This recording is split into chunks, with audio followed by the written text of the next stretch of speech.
Good day, everybody. This is Sean from How to RPG. Glad you could join me this morning for Saturdays with Sean, tabletop role-playing game talk, where I talk about things in the news or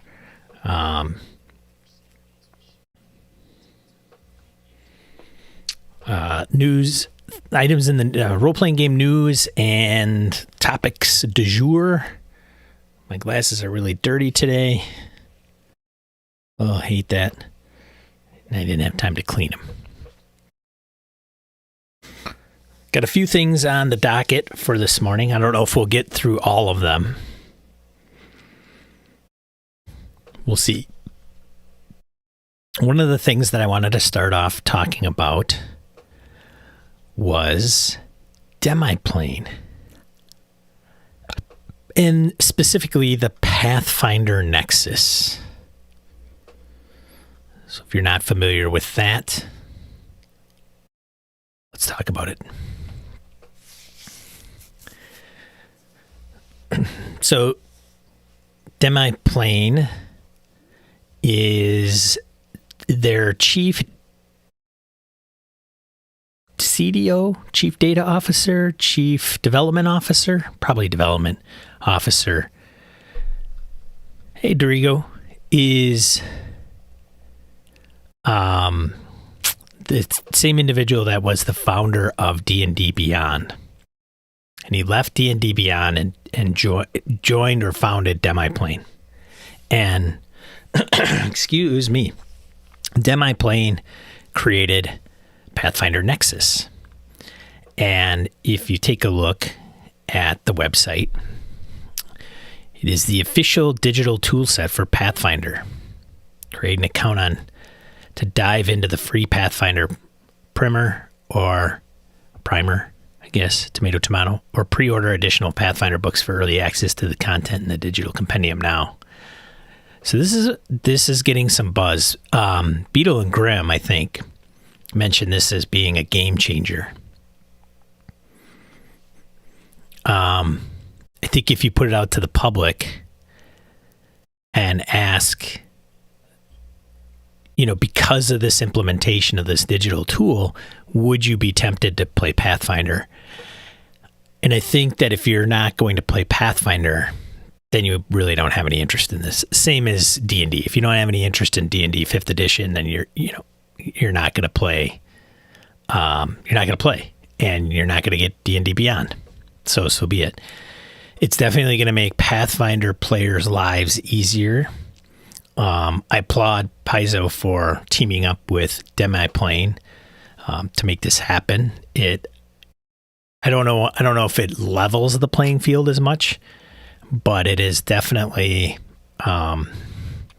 something good to see, because it seems as though D&D has the deep pockets, therefore they can partner with these individuals better. I'm not quite sure. And I say deep pockets to partner with them because they probably have a lot more leverage, D&D itself as a brand, to be able to negotiate licensing terms, fees, money, things of that nature when it comes to things like this. So good morning to folks that just joined. Joe, Swick, Jim, good to see you. Victor Wyatt, hey, how you doing? William Thorpe, how you doing? So today, kicking off with Demiplane and the new Pathfinder tool. Victor says Hero Lab made Pathfinder characters easy to play for years. Yeah, if you're not familiar with Hero Lab by Wolf something publishing, Lone Wolf Development, that's who it is. Well, their website's changed quite a bit since I've been here. I haven't gone to these guys in quite some time. So Lone Wolf Development, back in the Pathfinder days, was a pretty big supporter of Lone Wolf Development and Hero Lab. So Hero Lab, you could go online, and then they also had a mobile application that you could use on your tablet to do character creation. And for games like Pathfinder, it was really invaluable. As a matter of fact, I remember running a game. It was Skull and Shackles, so the adventure path. And we were about to kick off the adventure, the first adventure in that campaign arc.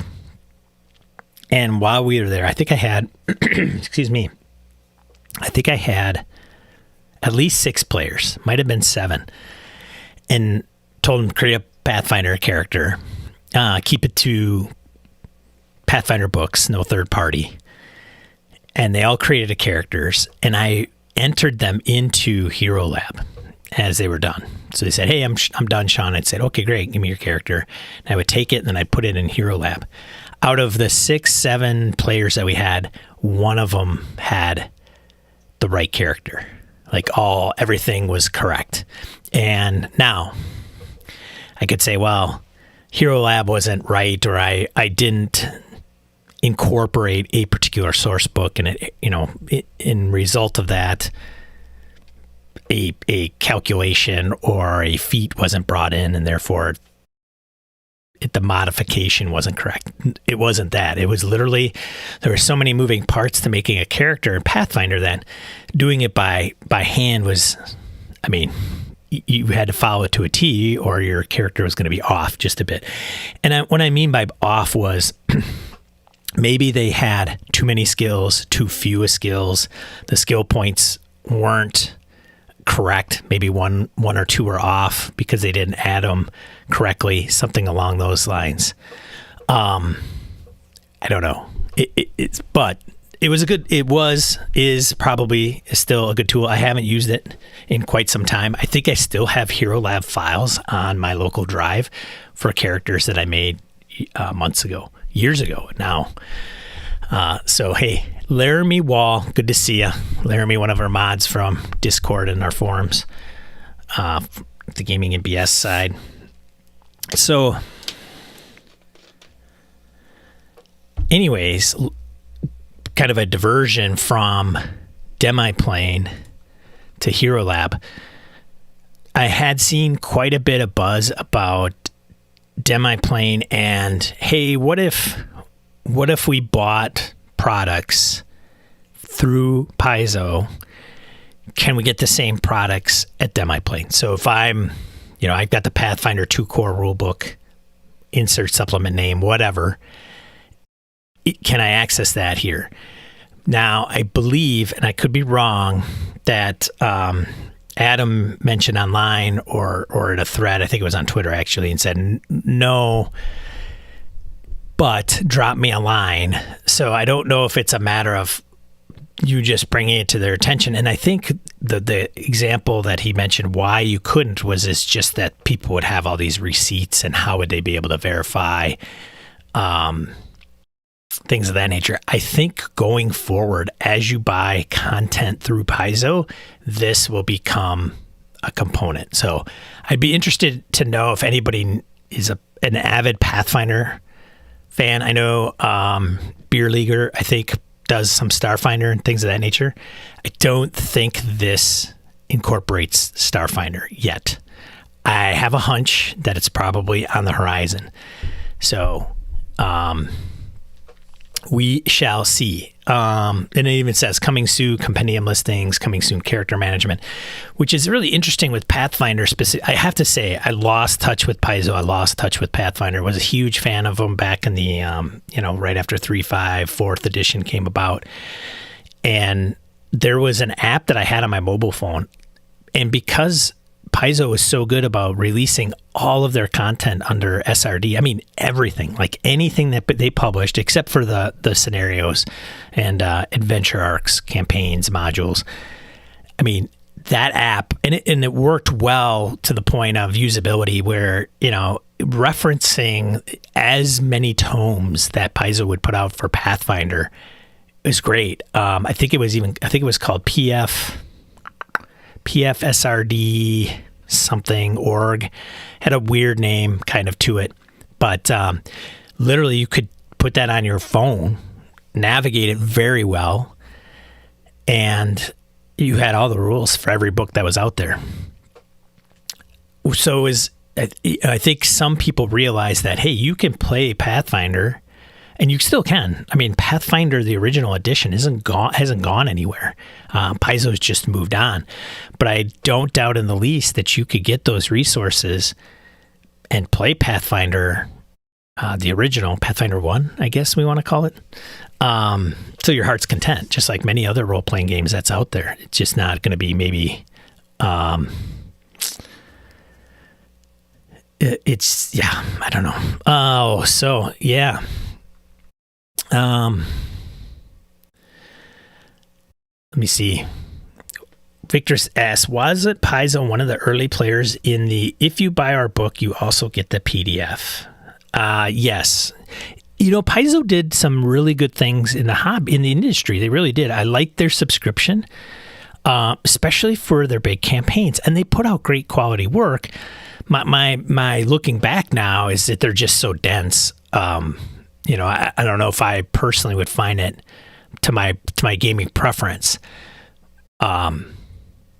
For some of those, but their quality, their glossy pages. Some people don't like glossy pages, but as far as work product, it's great. The art was great. The layout. They have some very talented developers and designers over there. No question. One of my kind of favorites, and I think it's a favorite from a long time ago, is Kingmaker. Like that was one of the first big exploratory multiple module campaign arc. I keep saying campaign arc, but I know they have adventure path. That's what they use. So we'll see. I do. It intrigues me, but I don't. You know, it doesn't intrigue me enough to go to Pathfinder 2. However, it's funny because Pathfinder 2's been out a little bit. And just now, I think people are starting to kind of hop on it. I don't know if it's because they started out with 5th edition and they're kind of exploring, and the next thing they look to explore just happens to be Pathfinder. Obviously, if you get, it's like Beats headphones. When Dr. Dre created Beats, those guys just gave them to all the NBA players and all these other high profile celebrities, and they'd be walking around with these Beats headphones on, and people wanted them because these celebs and athletes were wearing them. Became huge. You know, I don't know if that's the same thing with like Beetle and Grimm's running Pathfinder. You know, Demi-Plane itself has a pretty decent Twitch schedule that they put out there. I mean, I think Critical Role even ran Pathfinder, like before they are who they are now. So we'll see. Lucas says, I'm curious if they'll do a subscription-based idea, something where you pay a monthly fee to get access to all the information. Dorigo says, Starfinder's on the horizon. Thanks, Dorigo. So we'll see. So I think the question is, to a lot, is if I bought all this stuff, how does that transfer over to Nexus?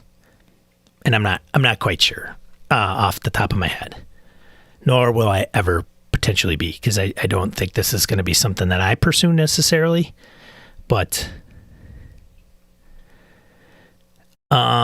pre-order for early access. Pathfinder Nexus delivers the game's trove of source book, character options, and adventures in a convenient and easily accessible way. Whether you are new to the game or a longtime veteran, pre-order now to get early access and be one of the first to see new features and contents as they arrive.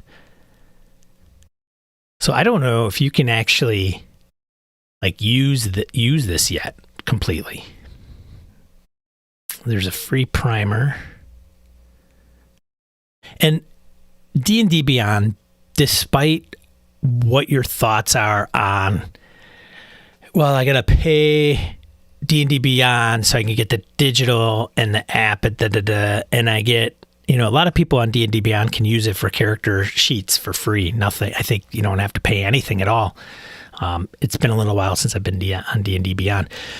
The nice thing about D&D Beyond is if you could create your groups and, you know, your game group. And if somebody in your game group owns all the books, they can give you access to all of their online resources at D&D Beyond. They could just grant it to you. They can remove it. So you won't necessarily be able to own it. So, for example, I think I had Tomb of Annihilation, the core books, Lost Mine of Fandalver, and a couple others.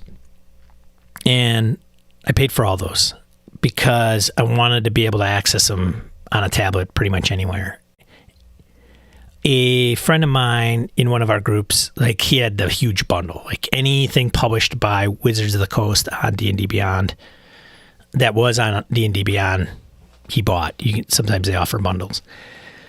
So he provided me access to everything, like Curse of Strahd, like every module if I wanted it.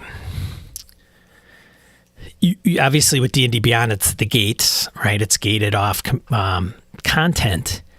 But that was nice. So I didn't have to buy everything if somebody in the group already had all the stuff. They could just kind of, it's like passing the book, which is interesting. I see that happening with Nexus. I think everything that was offered through D&D Beyond will obviously be offered through Nexus. Adam's he's already done this. He could do it again. He could do it for other games. The only thing is it worth his company's time or effort to be able to do it for any other game? What are the licensing details behind it? How much does, Demi-Plane get it? How easy is it to work with the company, get the materials and the content signed off? Paizo's they were a pretty good prospect considering. They were a big player during the 4th edition days. A lot of stats and metrics say that it outsold D&D back in the day. It took them a while to get here, but then I don't think they could have went. I don't know how this deal went by, right? This is all armchair quarterback stuff, but I can imagine that, Adam had done this for D&D Beyond. He left. It's what he knows and what he's done. And D&D Beyond's been successful, I'd have to think, being bought by and owned by fandom. And I think it even changed hands maybe once or twice. And doing it for Pathfinder, where they're, I would say, probably a top tier publisher for role-playing games. Certainly one of the top, for sure. It's funny because Call of Cthulhu tends to always get the second to, only to D&D kind of rank. For whatever reason, Chaosium I still find Chaosium, a handful of people, doing things and relying on a lot of that game over the years, where it hasn't had maybe as big a changes as something like Pathfinder. And Paizo, specifically as a company, has gone through quite a few evolutions. They started out in magazines, Star Wars fan magazines, things like that, with Lisa Stevens. And they ended up getting Dungeon and Dragon after the fact. Like, that wasn't their main core business to begin with. But Dungeon and Dragon, I think, certainly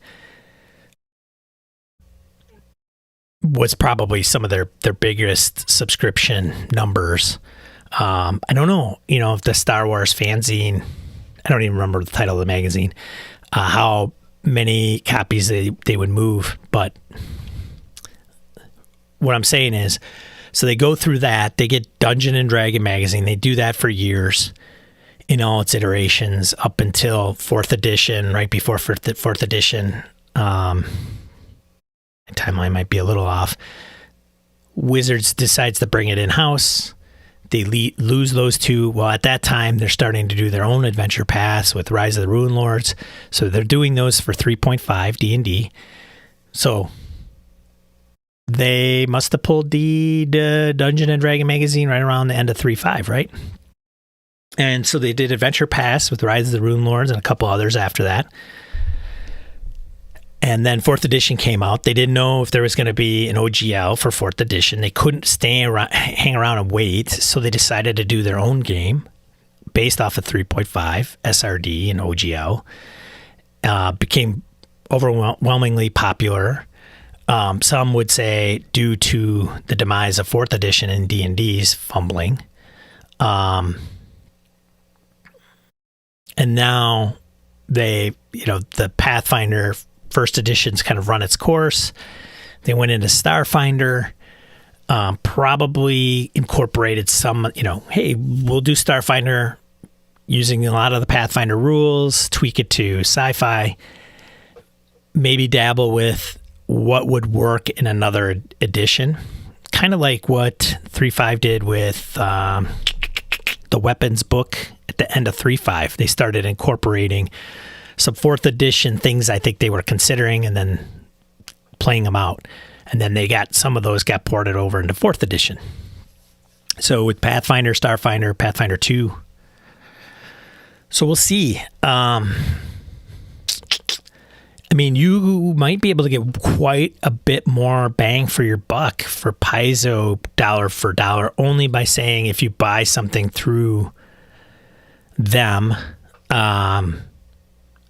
does that automatically get you a copy within Demiplane? I think that's the big question. So the nice thing is that Demiplane may look at Paizo and say, well, I'd rather deal with Paizo because they're a smaller company, right? They don't have to deal with Hasbro because now Wizards is Hasbro.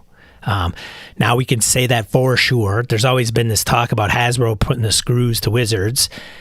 And then when I talk to Wizards staff, they're like, Hasbro doesn't deal with us. Like, we're a subsidiary, we're our own thing. Yes, our numbers report up through them, but because we're our own subsidiary, we're independent. That isn't the case anymore. They're now a division of Hasbro, a very profitable division. So there's probably, and I think they have, so I know this for sure, they have, I think, 100 people in the office, a lot more digital people. I know this from a source specifically from Wizards of the Coast. I talked to them not too long ago, right around the Gamehole Con piece. So there's going to be definitely a digital component with the next iteration of D&D. I don't know how much that is. There are also quite a few resources that work on the Magic the Gathering side of Wizards. That shouldn't be a big surprise. So because of that corporate entity, working with Paizo's management and leadership and again, licensing and getting the content rights and things of that nature is probably a little bit easier. But, they're not, Paizo's not Tuesday Night Games. Like Sean McCoy and those guys that put out Mothership, the Kickstarter's coming in like a few days next week. It's going to be probably pretty big. But at the same time, so they're they've put out a lot of content. They've got now the Pathfinder, what is their DM's Guild equivalent? I mean, so some pretty big moves. I think, I don't know how the video game is going. I don't know anybody playing the video game, Kingmaker or whatever the Pathfinder video game is called nowadays. I think if they would have went this route a while ago, but then it probably didn't exist. They probably didn't have a lot of leverage. Frankly, I don't know what the relationship was with D&D Beyond. I mean, you can't take D&D Beyond and just say, okay, now for Pathfinder, right? D&D is in the damn name of the app. Like, I don't even know what that looks like for licensing. So you're going to call your app D&D Beyond. Okay, that's fantastic. That's a whole set of documents in and of itself. But interesting to say the least. All right, catching up with the chat. Roger snuck in there. Good to see you, Roger. Morning. Victor says he's all in with D&D Beyond. I've been the campaign hub person sharing content with all my local players. Yeah, so Victor's one of the folks that you want in your group if you're playing 5th edition so he can share all his stuff with you. Hi, Victor. He's the cool kid on the block with like the swimming pool and all the video game stuff, and you go over there. Let's go over to Victor's house. I just hope that D&D Beyond functionality for 5e does not go away when 6th edition eventually comes out. Yeah, that'll be interesting. It's so that digital space is weird, They could be gone tomorrow. A lot of people have some reservations. I mean, Notion, I use Notion. People are like, I don't like using web-based apps, and I can completely understand. I mean, I had to log into my stuff, and I can't log in. I don't get access to all my documents. It's probably my biggest beef with Notion is I don't think there's an offline version of it. I think there might be an export, but man, that is one that goes against some of the mantra for me is like own your own shit. If you're going to put something out, get a website, have it be your own, sell it off your own website. If you put it in DM's Guild goes bye-bye, or, Drive Through RPG goes bye-bye for whatever reason, mismanagement, just because they are busy and they sell a lot of stuff doesn't mean they're profitable, right? So they got to make sure they cover their bottom line. You never know. They could just disappear. Let's see. Night, Laramie.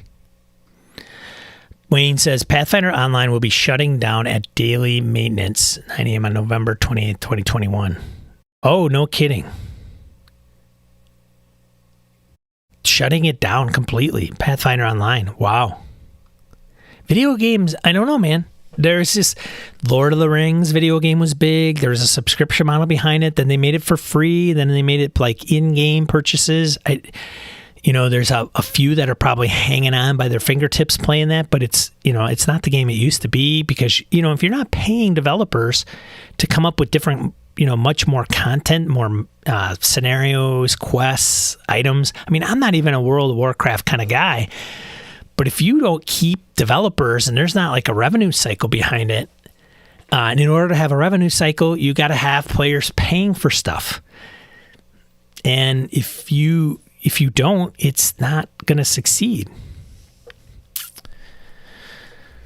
So we'll see. Pathfinder Infinite is their marketplace. Thank you, Wayne. Yes, October 13th, 2021. So if you're not familiar with that component of Paizo, so in October and with Nexus coming, that's out there, Paizo's making some pretty decent moves on the digital space. And there's no way they would have been able to do this. Well, that's not true. I shouldn't say there's no way they would have been able to do this. But let's face it, you could do it in-house, right?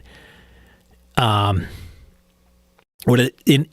certain companies, they say, do you want to buy it, or do you want to buy it, or do you want to grow it? I think that's not the saying, but you get what I'm saying. Do you want to buy the technology that already exists with, Demiplane that have already done it, or do you want to try to do it in-house? Which one's going to be cheaper? And for Paizo, they got to look at costs. They can't, get a team of developers and bring out the same thing that Demiplane has already done. They could do it for sure, but it might cost them more money. It might be riddled with bugs. I mean, you risk alienating early adopters by having it be too buggy. You got to go with some knowns, right? So, yeah, I got to create an account to get to the free thing. Now, notice that it's Demiplane when I'm going to log in.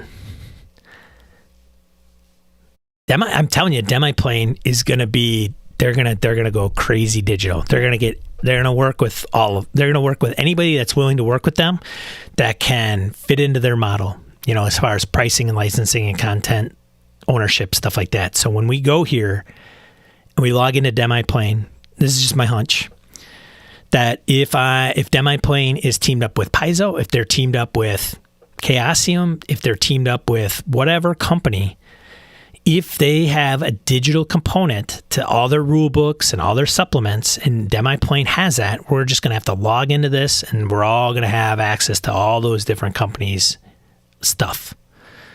Because they didn't, you got the banner across the top, Demiplane.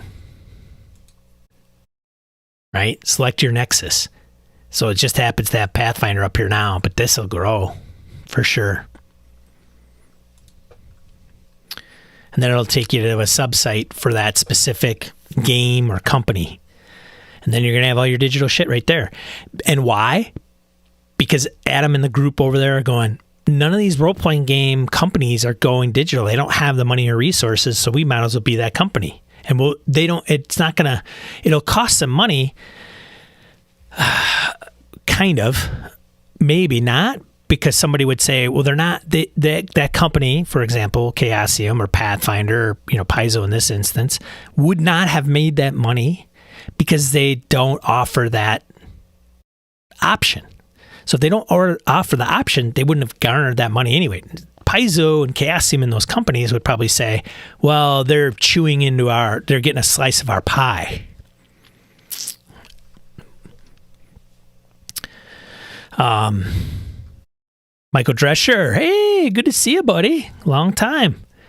Personally prefer physical to digital, but my books are typically way smaller and lighter than D&D and Pathfinder. Yep. I don't know. Yes, I could see that. A lot of us like physical books, for sure. I mean, why wouldn't we? Yes, of course we're physical book people.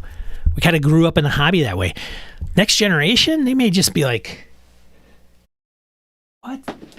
Why do I got to carry like 5 of these things? And can't I just pull them up on a tablet? I mean, I'm telling you, there is something to be. I've mentioned this before. Role-playing game hobby, pen, paper, and dice. Great. Fantastic. Yep. It'll always be that way forever. There's always going to be a niche. It's always like forever till the end of time. It'll be the same as bookstores, right? There's no there's no borders anymore. Barnes and Noble has been kind of dissipated. Amazon started out in books. They obviously changed and diversified, and now they sell everything. But my point is that there's always going to be the one little local bookstore. And is that going to be enough to support this in the role-playing game hobby? So there's always going to be us that have these books, and it's going to be kind of unique, and there's going to be pages to turn, and all going to be awesome. You probably have to get them print on demand, because eventually some of these companies aren't going to offer printed copies unless they can offload their inventory and their cost to do it. Yep, we're going to create it. We want to get paid for the creation, but maybe the like selling of the book, like physical book, we don't care. We just want to get compensated for the creative piece. So if you want the book and you want it printed, go and do it yourself. I could see that happening. Or you got to go and get it digitally. Just my 2 cents. It's just the way it is. It's just the way Star Trek. Like, how many books do you see in Star Trek? Like the future, 2500, like, right? The year 2500 or 2400, 2200, whatever. Like, it's inevitable. Cyberpunk, come on. It's the future. Yes, you get the one weird little scene where somebody's got this ancient tome from the year 1980 or something like that. And it's, this artifact. But plus with books, it's just, they're linear, man. Yeah. All right. The Crypt of the Millified Mage. Forbidden Lands. All right. Page 1. Okay. Contents. Introduction. Read. Blah, blah, blah, blah, blah, blah, blah. Next one. Crypt of the Millified Mage. Background. Getting here. Legend. Locations. 1, 2, 3, 4. Okay. Great. Oh, okay. Where's this? Oh, I got to fast forward a couple pages maybe. There's an index. Oh, there's the map. Okay, great. My point is it's all linear here. RPGs aren't linear necessarily. I mean, they are if you're going to run it that way, and that's okay. But let's face it, digital, if you have it in a different format, we rewire our brains to present role-playing games in a way that it flows based on the character's decisions, and not because we've got it book and it's written out, encounter 1, 2, 3, 4, 5. All right. Anyways, where am I? Catching up with the chat here? And a hair in my face. Hate that. WoW is still popular, and it blows my mind. Dorigo, that's crazy. Well, they've had what do they have? Billion people playing that game? I don't even know. It's crazy. Even if it drops, I mean, it's just like, how much cash could Blizzard have?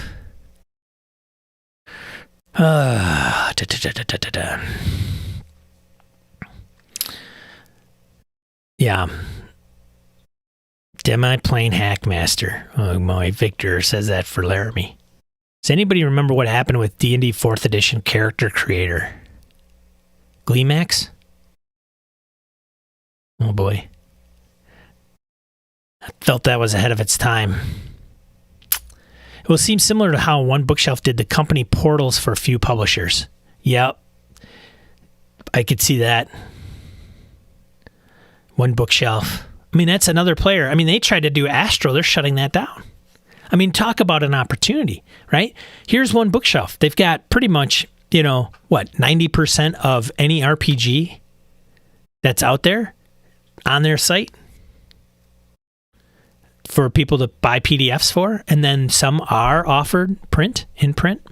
God, blast it all. I got to get this hair off my glasses. But I think, with Astro, they could have potentially gotten Astro in place, and then they got the marketplace. It's right there, like the whole kit and caboodle. Now, incorporating that's probably no small feat, obviously, but you had the marketplace first, and then you go to a virtual tabletop, and then you try to bring the two together. It's maybe harder. I don't know. Where Roll20 had the virtual tabletop, and then decided, hey, we should offer the content,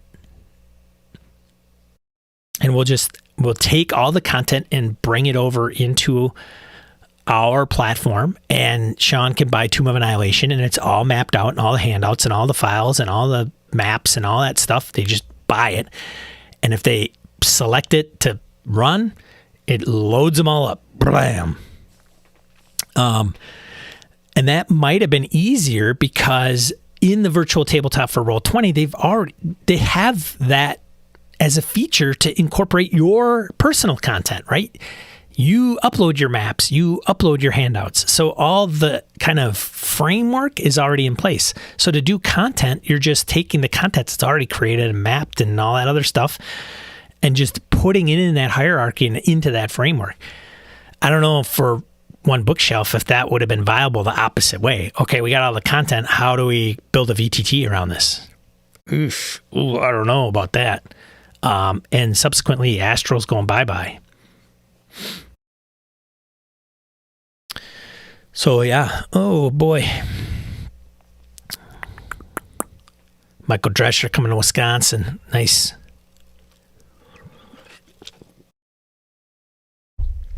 Paper makes the games age-proof. Sure. Farty snuck in. Good to see you, Farty. Farty McButterpants. Says, I'm largely PDF, easier to search and use. Even PDFs are weird. They really are. Yeah, you could search them. Yes, you can dynamically link them. But it's still like, it's a page, it's on this, it mimics this, right? The whole point of the PDF is to mimic this thing. So, on a PDF, you virtually open it up and look at the contents and click on the link, and it takes you to a page here. It's not based on the content you're providing to the players from a game master perspective, right? If somebody, give me an example, and I've preached this before, and I know you guys have heard this before, but if you run a game and you give, Delta Green is a perfect example. Delta Green, Call of Cthulhu maybe to some degree, but like a game that is completely wide open. You're going to get, and it's not a sandbox. So that's not what I'm getting at, because a sandbox can be like analysis paralysis. The players have too many options. They don't know which way to go. But you give them a few kind of red herrings and some hooks and great. Same with Delta Green. They're going to have a mission. There's going to be a lot of people for them to talk to. You don't know where they're going to go first. And every time we talk about players and you providing kind of guidance on what they are going to do, you're always surprised by what they're going to come up with. Like the test of an adventure, doesn't withstand contact with the players, right? And it's not wrong. It's not a wrong answer from the player perspective. Hey, we want to go and do this. Well, I've got the first three kind of paths that they could go down, and they're not choosing any of those three. Shuffle. Yeah, in a PDF, you can click the links and go through those, but it's not relational as in the plot or the NPCs or things of that nature. And I think I think that's where the gold is digitally. How do you kind of tie all this stuff in. For example, I bet you anything, Demi-Plane, if you go into Pathfinder and you create a character, you might have a feat list. I don't know, speculating. It's going to be the feat area. You could read all the feats, talk about all the feats, peruse the feats, which is great, and it's fine. It's just like out of the book. Feats, table of content. Click that, go to the page, open the page. Feats till the end of time, right? 550 pages of feats. I don't know, whatever. I'm speculating here, of course, because I don't play Pathfinder 2nd edition. But what if I'm, so if I go to that table and it says, oh, these are all the fighter feats. You have to prerequisite fighter, prerequisite wizard, blah, feats. Now pick wizard, and anything associated with the wizard is automatically listed. Now, some will say, but Sean, that's already in there. There's like a paragraph that says, hey, here are all the wizard compatible feats. Great, fine, awesome. But if it doesn't have that, that's kind of a weird issue to me, because I should be able to access it in a way that makes sense to me in my brain. It's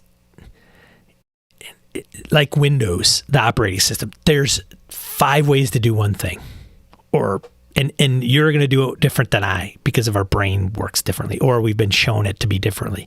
And I think some of those components, like, get, I don't know, just me. I don't know. So when I run Delta Green and these characters go, I want to go this way, I want to go that way, I want to go that way. If I'm paging through my book, I'm going to be paging through that thing all over the place, frantically trying to find what I need. Now people are saying, Sean, you got to take notes. You got to take notes, jot notes down. Oh, okay, great. Why do I got to take notes?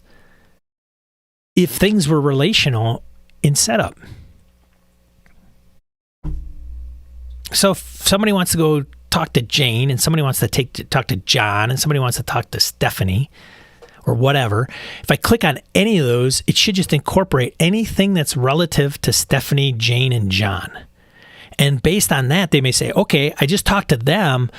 They were talking about this location, that this individual talked about this location. And in that person's profile, the location's there, and it's hyperlinked. I click on the location, because they're going to go, I'm going to go to that location. Fantastic. I click on it, and it brings up the location. I don't have to page through the book to go locations section. Freaking major pain in my ass, man. Anyways, Fred Hicks was a big proponent of pay for the content, not the format, when PDFs were becoming a real thing and nobody wanted to pay more than $1 or $2 for a PDF. Yeah, and I think Fred was a big player in the bits and mortar piece. I don't know if he's got a stake in that necessarily, but bits and mortar, hey, I don't want to buy from my local game store because I'm just going to get the print copy. I can go online, get the print copy and the PDF for the same price. Why am I going to go to my friendly local game store? Well, so bits and mortar was to fill that gap, right? Saw a gap, filled it. Go and buy it at the local game store that supports bits and mortar. And they say, oh, this is offered on bits and mortar. We just need your email, and then we'll get you the PDF copy. And there's game companies that are all signed up for that. And they have that as a mantra. Like Art Dream Publishing is one of those. I think Chaosium is one of those. The one that is a big stickler that doesn't do that is Monty Cook Games. It drives me crazy. Like, it's probably one of the bigger things that just, and that, well, so what do I got to do? Go privatize?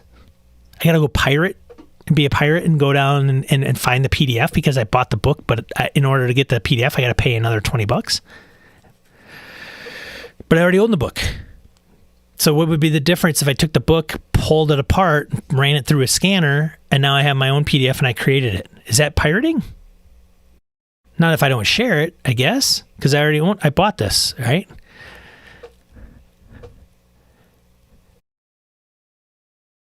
So, those other places like Fred at Evil Hat, hey, you bought the book.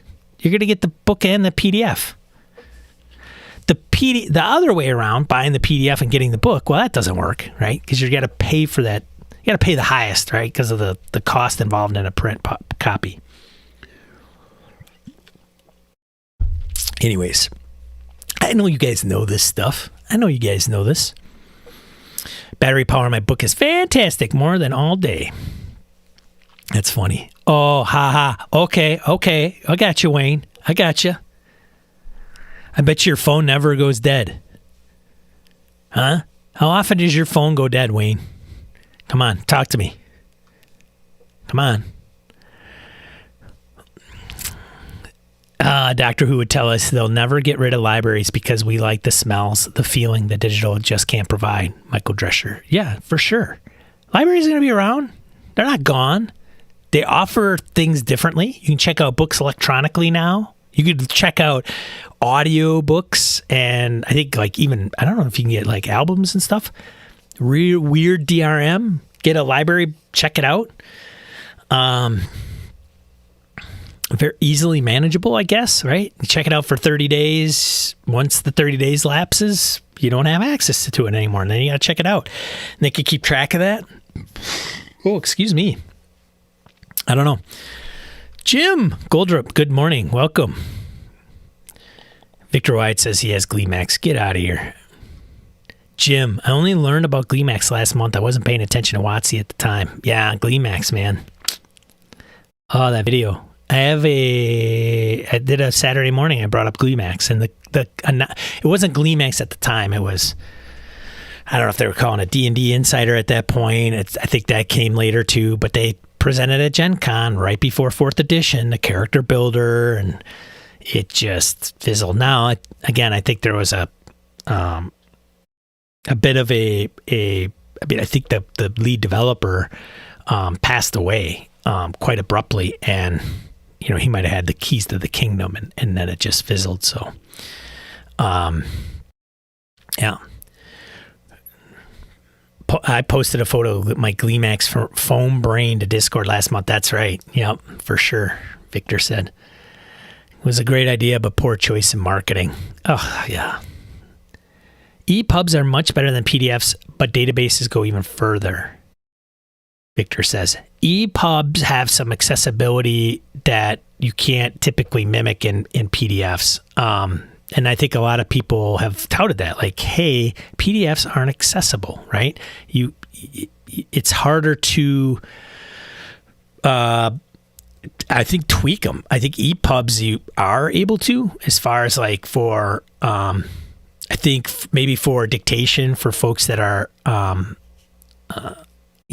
sight impaired, they probably can read them better. And for those that, maybe can't see very well, you have some access that way. I know PDFs you could zoom in and out, but I've just heard EPUBs are better for accessibility. Oh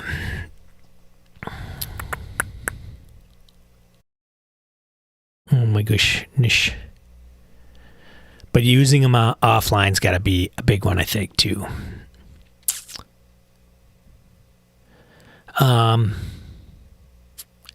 Layout keyword system. Yeah, and you could do that in PDFs. I mean, you could for sure. Like, hey, all right, you're talking about something in a paragraph with an NPC or a plot point, and it talks about a location. Like, everything is a proper noun in an adventure should be linked. It should just be linked. So that'll make a PDF better. But, these companies, man, I don't know what the hell they're doing with their PDFs. They're like, I mean, you could do multi-layer PDFs. So if you're on a map, you don't have to have a map span 5 pages because there's different levels to it. You just hide layer 1, hide layer 2. I don't know how easy it is to do in an app, but I mean, you could link everything. Yeah. It's not that hard. And then we could all be happy, right? Sean gets his PDF that's like linked to everything within it. Like relationally wise, great. Somebody else who could give 2 shits about that has their PDF like a book on their tablet, whatever.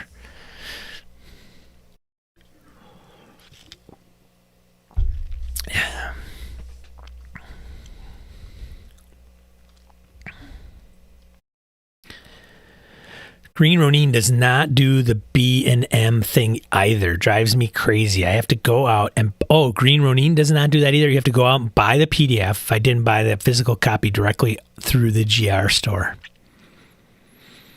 Come on, man. Come on. But the content. I'm not... I don't know. I don't get it. I just don't get it. Yeah, I think there's a cost. I mean, people are like, you just don't hit a button and it becomes a PDF, I've heard, right? It's not just as easy as people think. Just because I'm publishing a book doesn't mean the PDF's like magically there, which I understand. So charge more for the book to cover the cost of the PDF. So if the, percentage is X or Y, I'm all right with that. I don't know. Not sure if Noble Knight does it or not, but Miniature Market does not do the bits and mortar thing. Noble Knight, I believe, does, which is quite surprising. I thought they did, which is funny because that is like their direct competitor. Like Noble's Knight business model is print, period, end of discussion. That's what they sell. Like they bring it in, give you $10, turn it around and sell it for $30. I mean, that's their model. Like, they do get new stuff too, right? They're in the new market as well. But their bread and butter is, that turnaround. You don't want it, we'll take it and we'll sell it to somebody else who does. And I'm telling you, their operation is not small. Like, they've got, it's right here in Madison, Wisconsin. They moved from where they were, which was down south in Janesville, Wisconsin. And when they were in Janesville, they had 2 locations because they were so big. So they moved to Madison and have one big, huge warehouse. And I've been in the back. Thanks, Michael Drescher, who used to work there. Gave me a tour of the back. Like, it's not small operation, and they have plenty of room to grow. Organizing that stuff is got to be just a challenge and a half. But that's it, man. Like, so for them... I don't know where that goes. Like, what is the long-term goal of Noble Knight for things that are going to be going digital? I mean, let's face it, it's the 21st century, people. And our hobby isn't that big to begin with. So Noble Knight being the big only player helps. I mean, they are like the Microsoft, I guess, if you will, of the trade industry, RPG trading, brokering. I don't know. But younger generations, they see things differently than we do. We saw things differently when we were younger. It's just inevitable. Generation after generation, we're going to be playing. People are like, hey, I love face-to-face. Well, what if you put on a VR headset? Oh, Sean, it's not the same. It's not yet. I mean, The Matrix, man. The Matrix. The movie, The Matrix. I mean, dude, if you can get to that level, it doesn't matter. It's not going to matter. You're not even going to know. We're all grognards, and we're like, no, it's not the same. It's like 8-bit. It looks like crap. And I got to put this big thing on my head. It's not always going to be like that. So eventually, these models, as technology evolves, the same hobby we've known and loved for 30, 40 years is just not going to be the same. We're holding on to that sucker like no tomorrow. We just are, man, we get books. It's got to be books. It's got to have print. It's got to be books. And it's got to be dice. And it's got paper.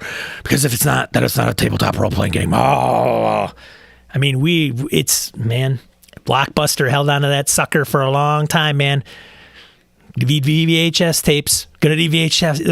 Everybody's going to want VHS tapes. Nobody's going to want to download stuff. I mean, even Netflix started out in freaking DVDs. They still offer them. Like, you can get a DVD plan from Netflix. Crazy. Which goes to what I'm saying. Books will be around forever, but they're going to be very niche. They're going to come at a premium.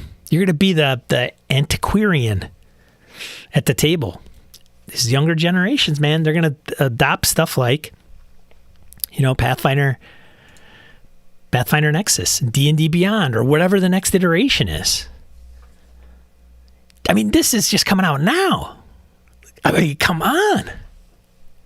That's even crazy, in my opinion, right? Oh, but I digress. We got a lot of stuff to cover. We should probably move on. I think we've beaten this dead horse to death. No, there's not a Noble Knight tour video, Victor. I actually went there. So, I stopped by Noble Knight while at Gamehole this year with my brother. I really like the store, says Victor. Yeah. And the store has nothing, like, it's like, here's their little corner of RPGs, which is a lot, but their back warehouse is just, man, crazy amount. You got to go to the kiosk and shop around. Oh, man. Crazy thought. Make an RPG that all works off your phone, but give all the players options. An easy interface. Profit. Oof, I don't know.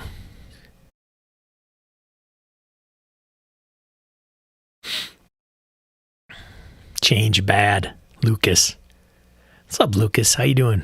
Welcome. Yeah. I love change. I do, kind of. I say that, and I'm probably more flexible with it than others.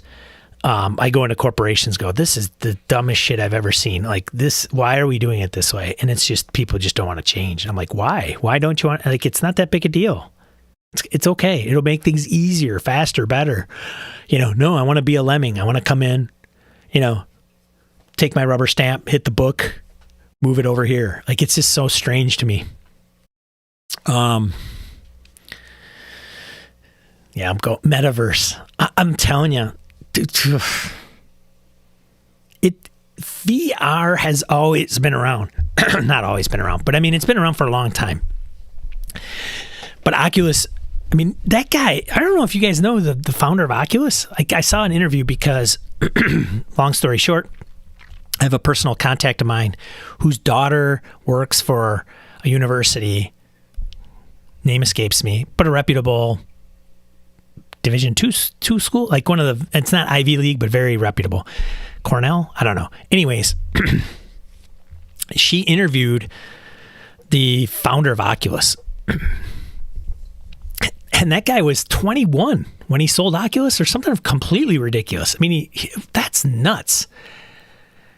I mean, he left Facebook after Facebook bought him. I mean, he's hung on for a while, but probably bailed because he's like, I don't want to deal with this shit. Like, he built the company, sold it for, I don't know, a few $1 billion, and now he's doing other things.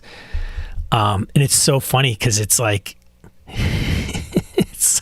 it reminds me of Startup, the HBO series. HBO? Showtime? I don't know. Whatever. Silicon Valley. And, you just see him younger, kind of doing his thing. And now, like, in this interview, he had these weird, like, the cool glasses. They're tinted and shaded, and he's wearing like a Hawaiian shirt and cargo shorts and flip-flops in his, $50 million mansion or something, where it's like, I think they filmed it at his house, but it almost looked like a hotel conference, like, lobby, like in Vegas, where, like, glass in the back, and it's like the tiled granite corridor went, hundreds of feet in that direction. But anyways, he was the reason I bring him up is because he was the first person who could do it the cheapest, the best. He did all the R&D, and he did it all on probably duct tape and, these probably Radio Shack budget. And, finally Facebook came around and said, that's good enough. We'll buy it. And now it's like $200 for an Oculus, and I've had them. It's crazy. Like, I tried it, and I mean, it was a Star Wars game, and I was sitting on the bridge, and you stand on it, and you've got a control here and a control here. And I didn't have any controllers. It was handless, because I think the Oculus, one of the versions, you can use handless or handless, controlless. You could see your hands. And so you can, grab something virtually and pull it, and the stars would come through, and you'd look down and the stars would be going by. I mean, you lose weird senses of like what's going on. And it's crazy. And it's not even where it's going to go yet. Like, we're in the 8-bit phase of VR. And it is, I'm telling you,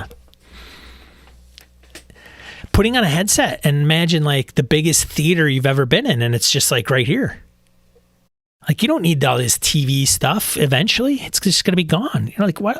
Watching a TV? I mean, we used to have 70-inch screens in our freaking living room and watch, like, we'd huddle around it and watch it. It's ridiculous. That's like back in the day when people got black and white TVs that were like 13-inch black and white and had like 3 channels and rabbit ears. And, shows were on at, 7, 8, 9 on the hour, and news was on at 6 o'clock, local news, and 5 o'clock or 5:30 for national. Like that's, I'm telling you, it's going to be nutso. Get used to it, you old shits. Hey, Phil. VR D&D, imagine the possibilities. Corridor Crew. Let's see if you can find it. Corridor Crew. I don't know if you follow those guys.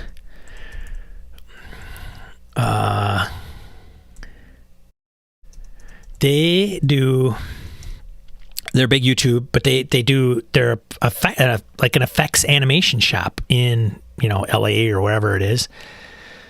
Look at 5 million subscribers, and they are playing a D&D game, and they took the Unreal Engine, so they ran it at the table.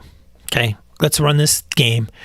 Then what they did was they got them all dressed up. They modeled all of themselves, right? Took 3D modeling, like spun a 3D scanner around them, digitized themselves, brought up the Unreal video game engine, and did scans of like Dwarven Forge, right, for their adventure, and put it all into digital. And it's like, so they're not experiencing it in 3-dimensional themselves. It's very much more a presentation that they're doing. But it's called like the world's best, coolest D&D game or something like that on here. I don't even know where the hell it is. They had so many damn videos on here. Maybe it's the playlist. So it's cool as far as presentation goes, I think, to some degree. Corridor Vlogs, they don't have it as a playlist. I know it's on here, but I probably do a search on YouTube and it would come up. But anyways, I started watching it. It wasn't like something I wanted to tune in and watch, because they would do kind of, it reminds me of like the, who is the acting troupe? Dead Man Productions. They did the Gamers movies. It reminded me of that, where they were, sitting in a room and they were playing D&D, and then they would cut to them being in the D&D game. The only difference is it was all digital in the Corridor Crew. So some say, well, the Gamers did this. They just did it like, 10 years ago, and it was analog. But now imagine running that game, like, and things are physically appearing in front of you. And you could choose your view. Like, you could be, I want to be first person, or I want to be third person, or I want to be at a table. Like, and having it look like legit, like photographic modern day quality, not digitized 16-bit crap. Like, I mean, and I say 8 and 16. The stuff you find through VR is not, I mean, it's, I'm sure 32-bit, maybe even 64-bit at this point. But, imagine it just higher resolution 4K. It's going to be nuts. It's going to be nuts, man. Sean, have you read Fahrenheit 451? I have. It's been a long time. In it, homes have whole wall TVs to replace books and reading. It's the first VR. That's funny. Dead Gentleman. Thank you, Victor. Dead Gentleman did Gamers. That's why I need you guys here every week. If I put this out as an audio or YouTube, people will be like, what the hell are you talking about? They'll be yelling at their screens and their podcatchers. Yeah, it's going to be going to be fun times. Like when I was a kid, those were the times that I thought were going to be neat. Like watching Running Man and having them do that. Like they're looking out a window, or it appears that they're looking outside and it looks like a nice day, but it's just a freaking LCD, that looks like a window. They step outside and there's probably no light. It's all fog and crap and, pollution and dismal. The shadow. Oh, man. But just imagine, that's like the thing with the Matrix. People can't distinguish whether it's real or not. That's gonna happen. It's gonna happen. It may not be during our lifetime, but it's gonna happen. So that, role-playing games, who knows what the hell they're gonna be like back, at that point. All right. So next thing. Ty Prunty. What are you doing to me, Ty? He's even in the chat. Why are you not in the chat, Ty? He mentioned this in a comment. Why is my stuff spacing on? Last week, he posted this. What do you do? And this is like at the end of the chat of last week's live stream. So I thought I'd write it down. What do you do when the game idea goes out of your control? How do you get them back to center without being an ass? Man, that is a good question. I don't want to spend like an hour on this necessarily right now. This is probably like a gaming and BS topic for sure. But some of the things that I would say is we all have our methods. One of the things that I read into, and I don't have Ty, I don't know if you're in the chat and you can elaborate and everything, but we can only speculate when we get something like a question posed. What are the details behind it, right? What is the source of this question? And to me, what I'm interpreting is you have a particular, you have something to convey to the players. So you've already got a preconceived notion of what you want. Kind of, I hate to say this, but I think you have something a story to tell. And if the players go off, that's what you're getting. That's what you're getting at. They're going, hey, they're not following the story. How do I get them back? And to me, that's dangerous. That's slippery slope. That's getting into, hold on. I got a story to tell. You guys aren't doing this right. You're not following what I'm putting in front of you. I mean, I've run published adventures. That was my shtick for a long time, and I still lean heavily on published adventures. I think they're great. I think they can do great things for game masters who like to use them. And there's some people that just utterly and completely despise them. So I think there is a space for published adventures. If I didn't, I'd be a hypocrite because I've used them for a long time. And most of the times I personally use them because kind of creatively, sometimes I'm just a Sahara desert of creativity in this brain sometimes. So just, okay, great. Oh, okay, that makes sense. Here's the plot. Here's the bad guy. Here's what they're trying to achieve. Oh, here are some puzzles and some traps and some dungeons. And oh, they're populated. Great. I don't have to come up with all that. But the time you start going, wait a minute, you got to go and get this. You got to get this item from this guy, and that will allow you to go to this guy. And if you don't do that, you're ruining my game. That's dangerous. Because what's going to happen is you are going to get frustrated, and then your players are going to get frustrated, and then your game's going to just tank. The group's going to be a mess. So if that is what is occurring, open up your mind a little bit to what the players want to do and why. Why are they going in a particular way? Is it because you've provided them an option and I shouldn't have told them that they could go talk to this person or go this way or that way? Because sometimes players are only going to go in directions that you specifically offer, or they think that you're offering. You also want to have players be able to have choice. If they don't have choice, they're going to get pissed off. That's the problem with some of the, not so much the linear, that's the railroad, right? That is the That's what railroading is about. And that's why people get pissed off. And that's why railroading has a negative, it's a negative kind of term in GMing and role-playing games. So one thing you have to figure out is, why are they going out of control? What is going out of control? What do you do when the game idea goes out of control? What is the game? First of all, what is a game idea? Is that the plot? Is that the scenario that you're trying to put in front of them? I have to know more about what the game idea is. And then when you say out of control, what does that mean? Does that mean that they're not following it? They're not like getting hooked on things? I have to say somewhere it's in what I just mentioned, somewhere in there, right? You're conveying something, they're not kind of taking the bait. I'm telling you, we got, as game masters, to get even linear adventures, we just have to put the things in front of the players. And in some linear adventures, they really only give them one choice. Like, sometimes, right? It appears that they only have one choice. The players are to come up with a solution. That is one thing in some game masters like, yeah, no shit, Sean. But that isn't always that obvious to game masters, even especially with like published adventures, because they're going to go, hey, let me regurgitate this page that's written up here in this box text. And that's great and fine.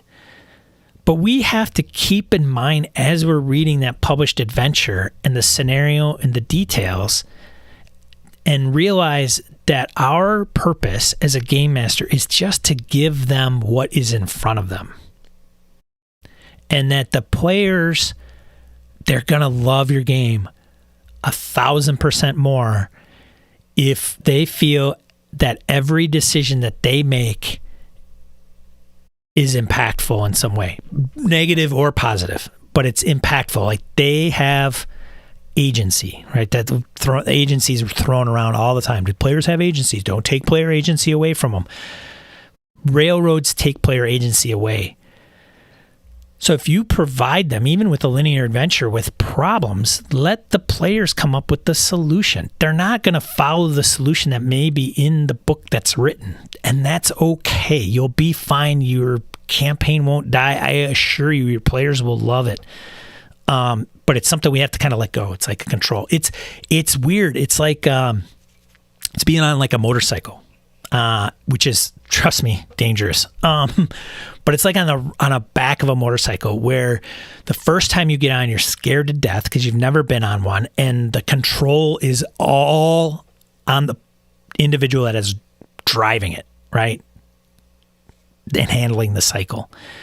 And you are going to hold either onto them, or you're going to hold on to like the bar, like for your dear life, even though they're going 20 miles an hour down the road.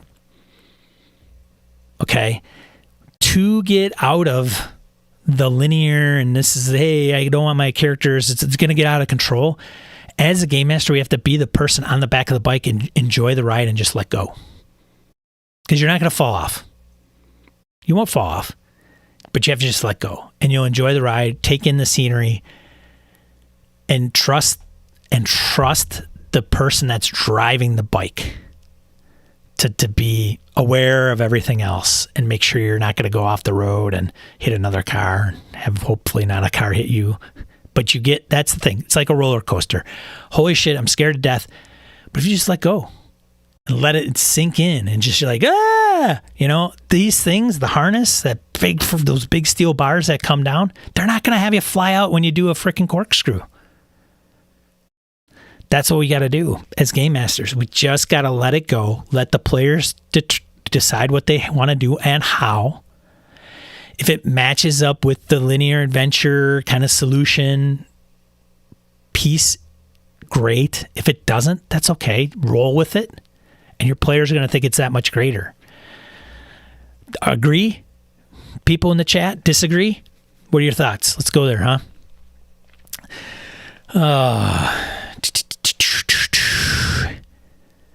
Victor says, the only story a GM really should have to tell is what the players lead them through, in his opinion. Of course, always ask the players questions about what they want. Huge. Session 0, right? Yeah. Session 0, man. I got to write a book. Session 0. Just call it Session 0. shit you should nip in the bud before your RPG even gets underway. Like that's the tagline. Shit you need to nip in the bud before running your RPG. There are so many things, and so many things get lost, and so many things get addressed, and they still get lost. Like, it's just, it doesn't matter, right? But you're trying to minimize that risk. And it's, Victor's nailing it, though. You got to just get out of them. You got to get in the mindset. Forbidden Lands has helped me do that. I go, oh, I don't know. Okay. And the guys are loving it, as far as I can tell. But, let them do their thing. You could still run a published adventure. You could still have those outlines, but don't be afraid to be like, okay, I'm not, they're going into this area that's not in this adventure. Come up with your own stuff. They're going to be fine. Don't make it boring,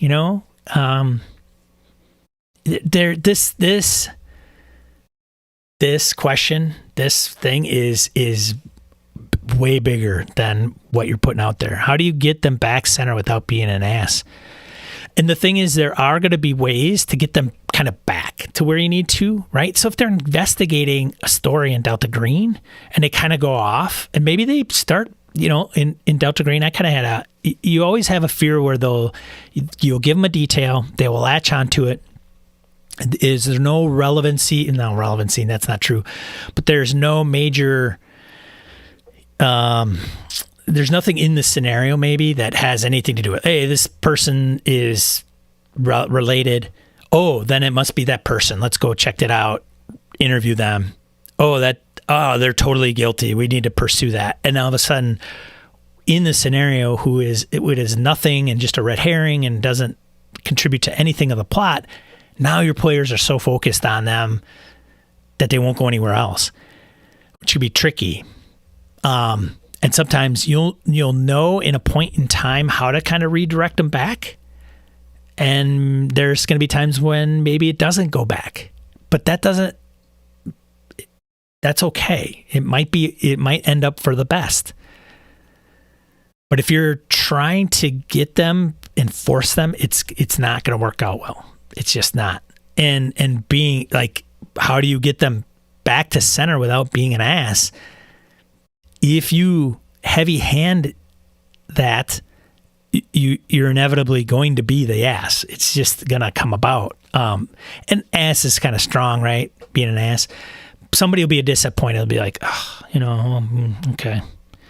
And then when they go and talk about the game, they'll say, oh, it was at the best, they'll say it was a good game. It was all right. Right?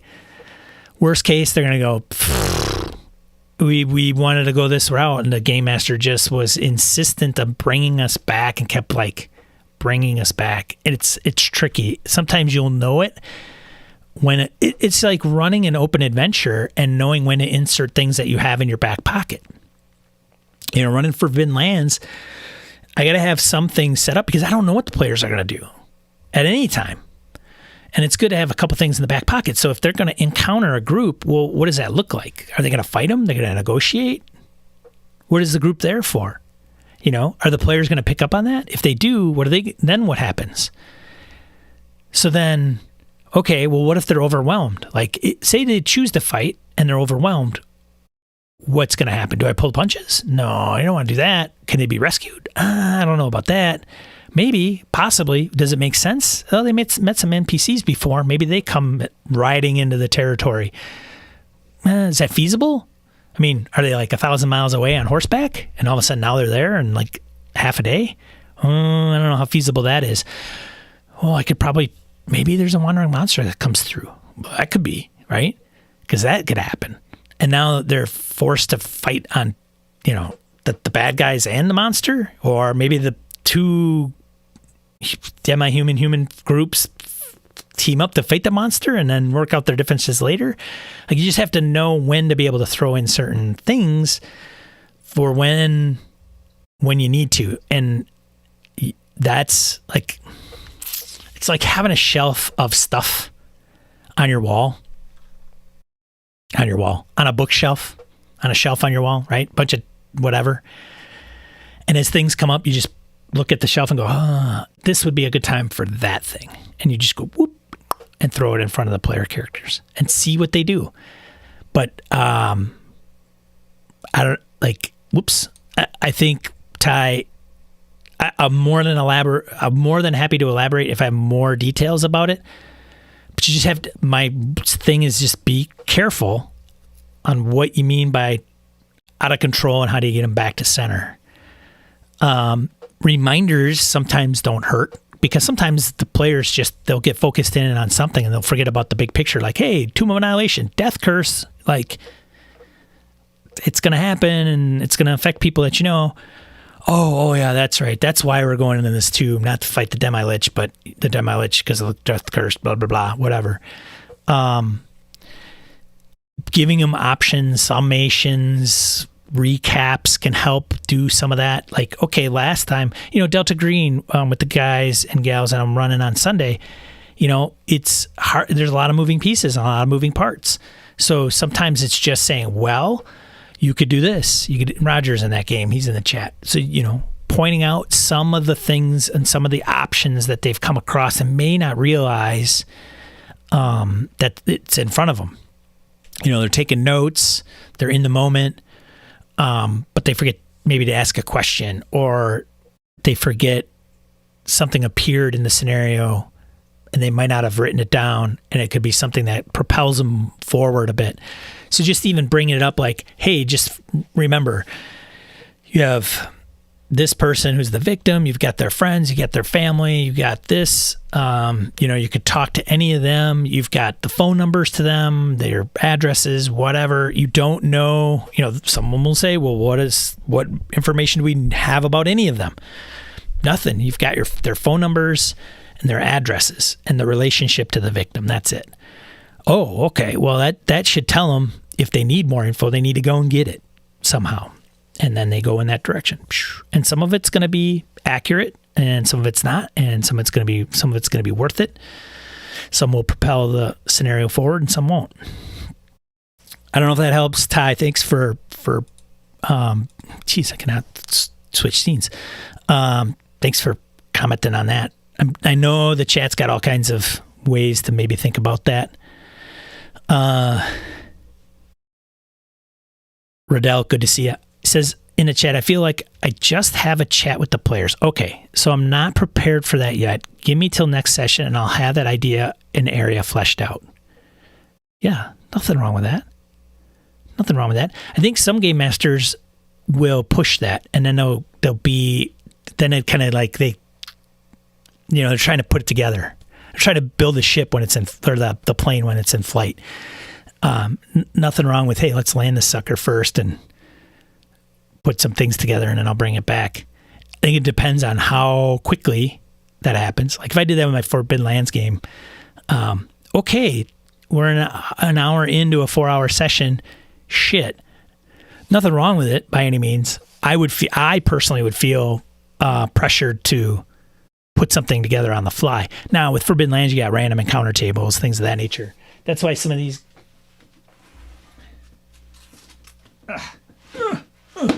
That's why with some of these, if you can get them indexed and reference them quick enough, some of these toolbox tomes, like the Tome of Adventure Design and the Ultimate Toolbox, come in handy if you got them at the table.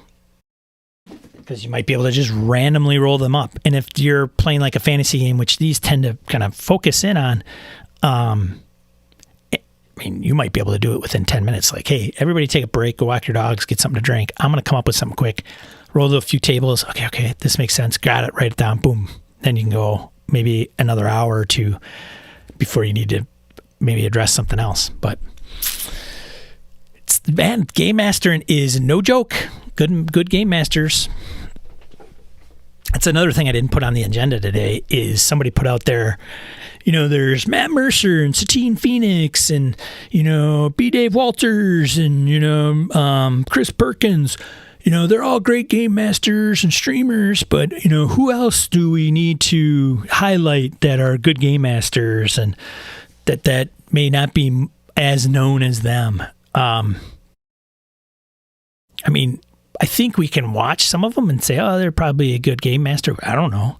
I mean, I thought some of the old legacy, I thought Frank Metzner was going to be a good DM. He's terrible, in my opinion. Some people are like, oh, he's the greatest game master, dungeon master that ever lived. I'm like, yeah, from 1980, maybe. I don't know. Michael Drescher says, I use published adventures for inspiration only so that I can follow the players wherever they go. Then my job is simply to make things interesting wherever they go. And that's easy and awesome. That is, I think, that's a good one. That's key. I think if you like linear adventures, published scenarios, that is a really awesome way of not getting into some binds, using them for inspiration. Oh, the plot, great, love the plot. Oh, cool, NPC, got it. And then just throw the book to the side and just go crazy. I started a Rise of the Rune Lords game. I went through the first module, and then it just was not even the same scenario after that. Like, it was like, it turned into something completely different. The half the party got arrested. They were in Sharn. I placed it in Eberron. Like, it went in a completely different direction. They uncovered some weird beast in the forest that had like these freaking gems embedded into it, and they were magical in nature. Like, complete left turn. And I knew where I was going with it, but Rise of the Rune Lords, it was not anymore after that point in time. So, Michael, that's good point and good advice. The thing I get hung up with linear adventures is you end up going, okay, I got to read this thing, and then you provide the situation to the players, and then they do something, and then you got to go read it some more, even though you've already read it. Like, let me hold on a second. All right, okay, yeah, I forgot to tell you because I didn't have it in my mind or my memory, and that's why where some of us. When you create your own adventure, you know it better, I think, than when you read somebody else's. Not always. Some of us like read this thing. They read a site out of Millifade Mage. I just happen to have this one here next to me. And they memorize the whole thing. They know all the plot. They know how all the triggers happen, and they're kind of like, okay, I'm good.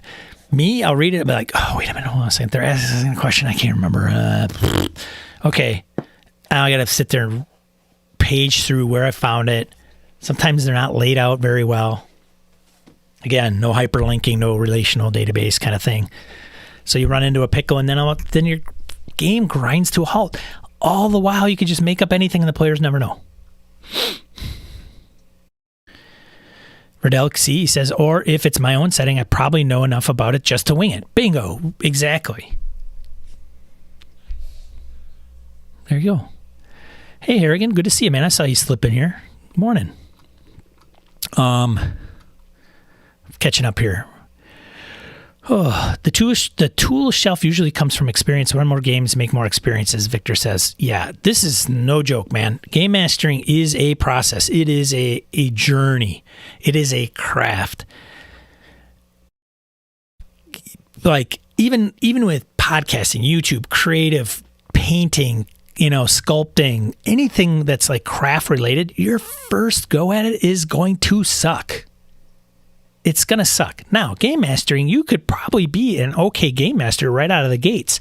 Depends on who your mentor is, who you learned from, what kind of examples you kind of embrace and convey at the table. There's lots of different things that are going to go into how you actually start as a game master. And some start out like on fire. They're super awesome. They've, observed, they listen to decent podcasts, they take some notes, and they just do a really bang up job as they start. And they could be that way and just have natural talent that way. And that happens with any of those crafts, pottery making, painting, all that. There's some people that just have a natural knack, a natural talent for doing those things. I'm not one of those folks. Pick up a guitar, never picked up a guitar, play a song, in a couple hours. There's just those people that can do it. Many people can't.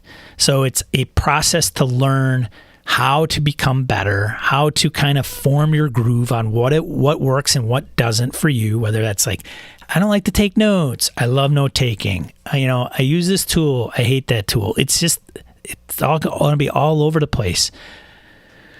But it's like porn. We know a bad game master when we see it. Sometimes being what we think is a bad game master is also somebody else's awesome game master. Like it's sometimes subjective that way too. Joe Swick says there's a Patreon I use called Instant Encounters. They stock a few encounters monthly. I save them for my back pocket all the time. There's Ty. Hey, you made it. I had an idea of the system I wanted to use, and the next thing I know, they were saying, why not use this system instead? Or how about we flip this all around and do this instead? Out of control of the game. Ty, man. Okay, hold on a second. Let me get back to you.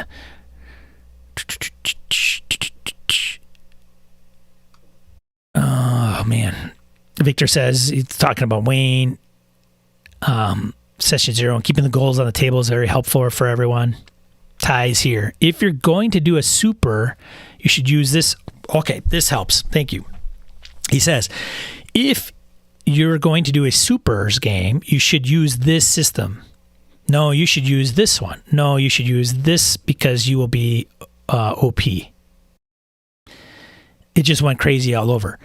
Okay, a little bit different. So you guys aren't even like running the game and they're going off the rails. You're talking about, hey, I want to run a supers game, and you got players with opinions. First of all, that's going to be tricky because you're going to need players to be on board with your game. And if they don't want to play Mutants and Masterminds, but they want to play Champions, there might not be much you can do, right? Not everybody at your table is going to be like 100% on board, maybe. And if they explain some of the reasons of why they're going to want to play Mutants and Masterminds over Champions or whatever, insert villains and vigilantes, phaser rip, whatever, if you understand why they want to play those games, you may be able to address those concerns with the system that you're proposing. So maybe they don't even know the system that they're harping on. Like, I want to play Mutants and Masterminds because I get to do this and it facilitates this better than Champions. Well, have they played Champions? Yeah, I played Champions. It sucks. Okay. Why does it suck for you? Because it doesn't do what I just said. Okay. Great. Can you, as the game master, incorporate some of those details into Mutants and Masterminds? Maybe you can, maybe you can't. If you can't and it doesn't gel, it's not going to work. You're going to butt heads. That player's not going to be happy.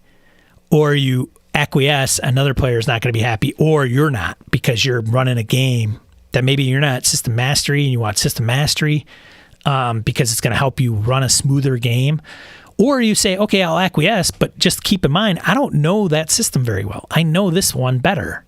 So what does that mean to you? Well, I'm going to have to, I'm going to need some rules lookups. But I'm telling you, you got to be, Ty, you got to watch that real close and how you handle it. And you got to be really honest with yourself as a game master who's going to run that game. Because if they want to play a different game than you, it is going to become a problem. It just is. It may not start off. It might be like, hey, okay, let's do this. We're all on board. And who knows? I could be completely wrong. You could start it off, okay, we're going to do this. Great. Everybody seems to be on board and good to go. And it could go great. And you might say, oh man, I learned this system. It was better. I had a rules lawyer at the table that I loved because they helped. Rules lawyers aren't always bad.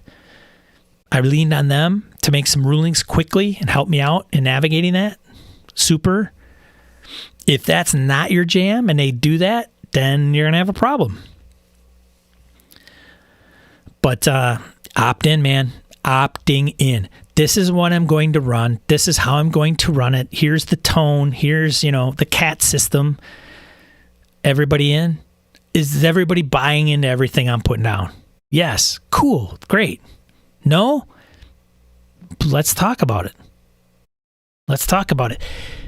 If after that talk, is everybody in? No? Then you're probably not going to want to play this game. Curse of Strahd, man. I was running a Curse of Strahd game. I didn't want the hero mentality. I didn't want to have that game where everybody was about kicking ass and taking names. I didn't want that premise. I had players that did.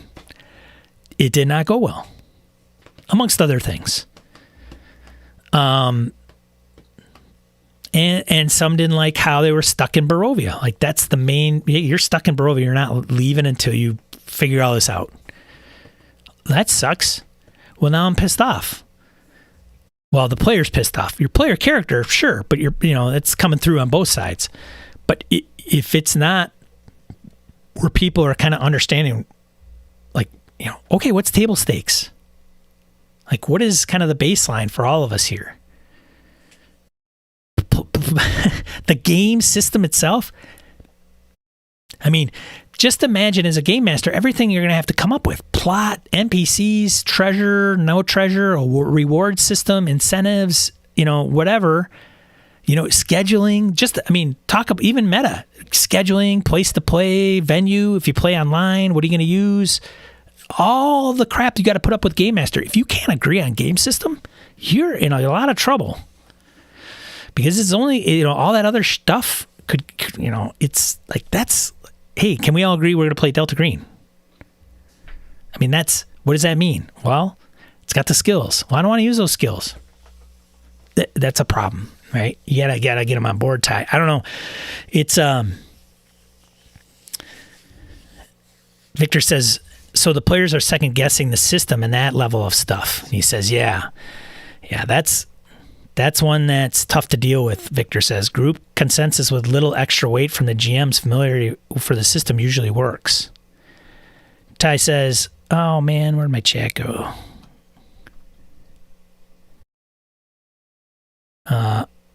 Fart. Come on, man. I didn't want to jump forward. Ty says, I just wanted a one power, low power kids being chased by a powerful corporation, and it turned from Young Justice style game to them wanting to play as Silver Surfer. Yeah, everyone likes different games, but the GM has to feel comfortable with the system being run at the table. And then Victor goes on to say, scope can be a killer. Low powered supers versus high is the classic. Yeah. You're going to be playing two different games. Almost. I mean, really. You want to be Guardians of the Galaxy? Silver Surfer? Freaking, what's that big Galactus? That's different than Daredevil, man.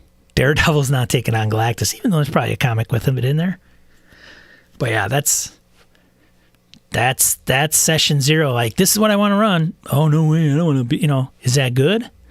Is there progress? Maybe there's like a, progression that maybe they can get there.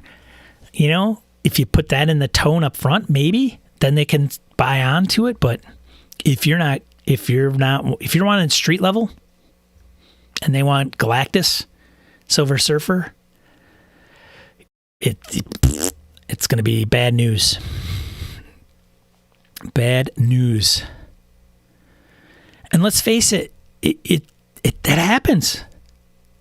I think sometimes we really, really, really, really, really want to get things to work. My Curse of Strahd game, I really wanted it to work. And there's a lot of outside of the game that really came to that game's demise, actually. But it's sometimes you just got to know when to throw in the towel. And the thing is, with that group, it's kind of done. Like, try to run a Supers game with that. If you're not on board with what they want, you're not going to be able to play a Supers game with them the way you want. Like, if you're going to, hey, I love street level, until you get to, I want to play Silver Surfer Galactus level, it's going going to be hard, and vice versa. Like maybe they come down and say, yeah, well, yeah, you know, that street level stuff sounds pretty cool after all. Otherwise, if you're on two different pages, yeah, it's not going to go real well.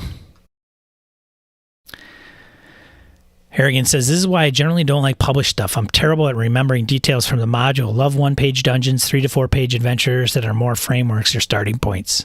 Yeah, for sure. It's so funny. You get Ypsilon 14?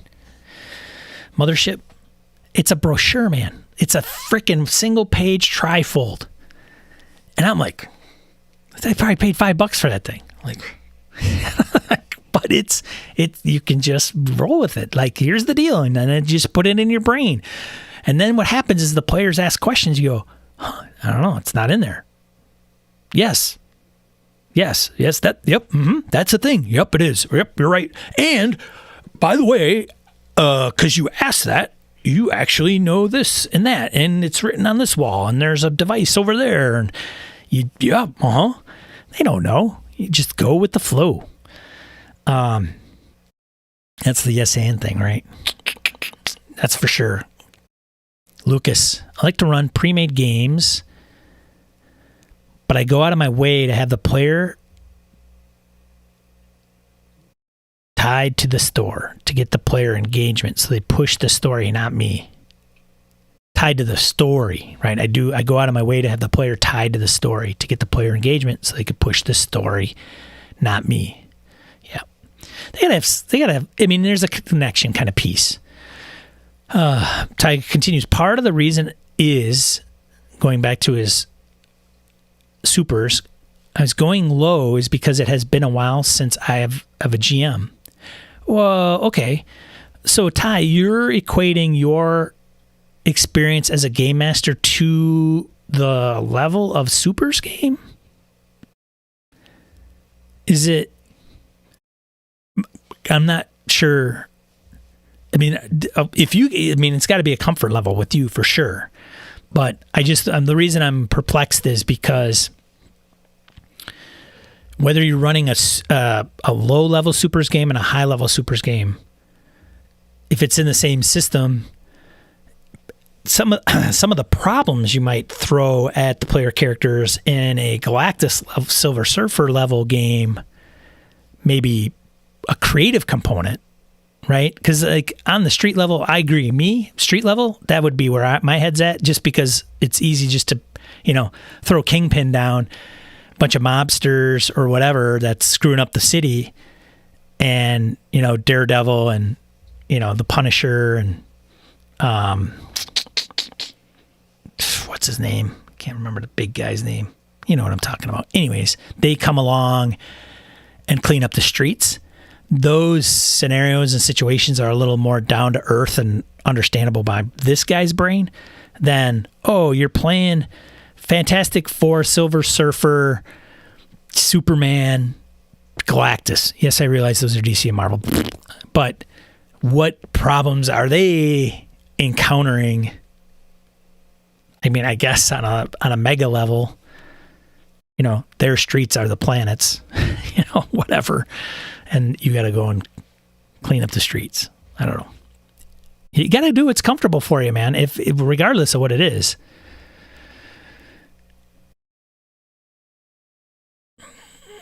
All right. Ty says he's always been a person who likes to make his own, but at the same time, I like to pull monsters from book pre-made. Sure. Yeah, monsters are not always. Often monsters are referenced, right? Like, they had stat blocks. Some of us don't make them up completely on the fly because we like some basis of what they actually do. You could certainly do it for sure, but I think many of us do appreciate monster NPC stat blocks, whatever game we're running. All right, Joe, see ya. Thanks for tuning in, buddy. AWOL Trooper, good to see ya. Good to see you, man. Victor says, to Ty, make sure the players are aware of your reason for low power. You can also let them know that when you have your wheels under the group, will eventually get to Silver Surfer level. Yeah, either in the same game or a different game. Maybe it's just, hey, let me get my feet wet with, like, let's play, even just limit it. Tell them, We're going to play 4 sessions, okay? We'll see how it goes, and then we'll move to the different level. You know, have them make 2 different characters. Just say, hey, we're going to play street level, beginning, first 4 sessions, blah, or this story. Once that's kind of completed and wrapped up, we'll move on to something else. Or different game, same game, whatever. There's some options. Talk it out. But Victor's right. Let them know why that you're choosing that, because then they're going to understand, like, oh, okay, well, that makes sense. You're trying to get your feet wet. Most players are kind of understandable. Right? They're rational. They do. They're all right. You know, sometimes as game masters, we bash the shit out of players. But, you know, most of them are pretty understanding. Like, especially ones that have game mastered before. They get it. Let's give them a little benefit of the doubt. All right. Victor, players should never have opinions. Wayne, not all super systems may match the game the group wants to play, so start with defining the experience they want to have. Cats, Session Zero Arrogant says, I ran Hit the Streets, Defend the Block recently, and it's street level supers only. System says no flyers. Masks delivers a different game than Icons. Yeah, it's, yep. Yeah. Harrigan says, but you've got to have the discussion up front about what you're after if you're trying to do something specific. Maybe get them to agree to try it for a few sessions. Yeah, there you go. Ty, let us know how it goes, man. I hope you get some info from the chat. But, you know, be cautious of pounding that square peg into a round hole. But let the players know. And if the players get buying, like, set a limit, maybe, whatever. If it doesn't work, don't beat yourself up over it. It's a learning in progress, learning process. But don't beat yourself up. It's not worth it. And if it's not the group that wants to play that game, there might be other people. You never know. Just saying.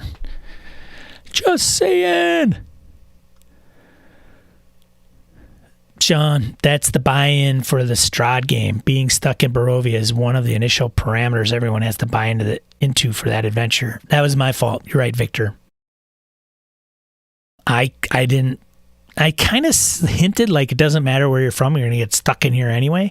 And there were other people that had played the scenario that knew that was kind of going to be the deal, even from Ravenloft days. But I had some new players that didn't know the trope. So, you know, I had one player who was like kind of pissed off. And I'm like, hey, that's kind of the deal, right? Like, this is just, you know, they equated the people who designed and developed it as like, what are these folks, 10 years old? Like, can't write shit adventures. Like, oh. Whoops. Probably didn't prep them real well.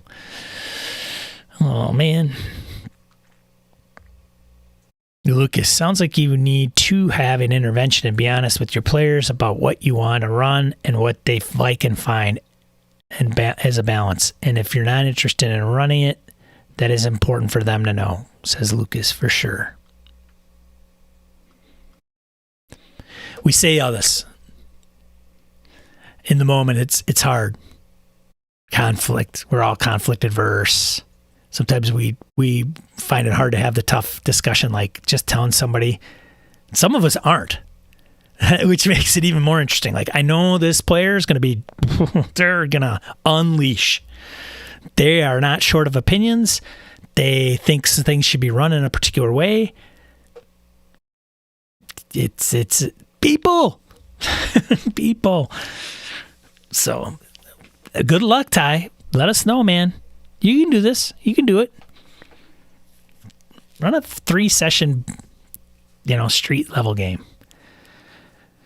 It'll be fine. And if you're not sure what ideas to incorporate, let us know. Hit the Discord. Hey, I'm going to run a street level supers game. Here's what I'm thinking. Anybody have any other ideas?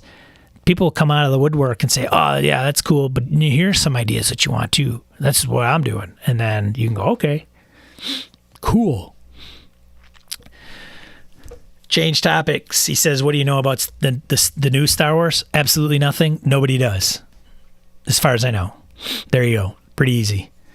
The new Star Wars game coming out by Edge Studios. There, as far as I know, has been nothing else other than we're going to do a reprint of the existing FFG role-playing game books. Don't know which ones, but it's still there. And they're going to come up with a different one moving forward. That's it. Like, I don't know anything else.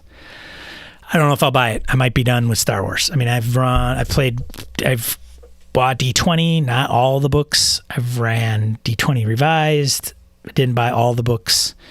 Some key ones. I bought Saga. Didn't buy all the books, but I think I've got probably close to 10 Saga books. FFG, I didn't buy. I bought most of the adventures and like the gear and the ships, but I didn't buy all the class books. And then I have all 3 of the core books. And West End Games, I haven't played it, but I have like the re-released version from Fantasy Flight, which is like the 2-book slipcase. It's like right behind me actually on that shelf. I don't know. I don't know if I want to play another. Do I need another freaking Star Wars game and another Star Wars system? So we'll see. We'll see when it comes out. No, Victor, there's another game that's coming out. Who knows? It might be after Genesis. I would be shocked if it is, but we'll see.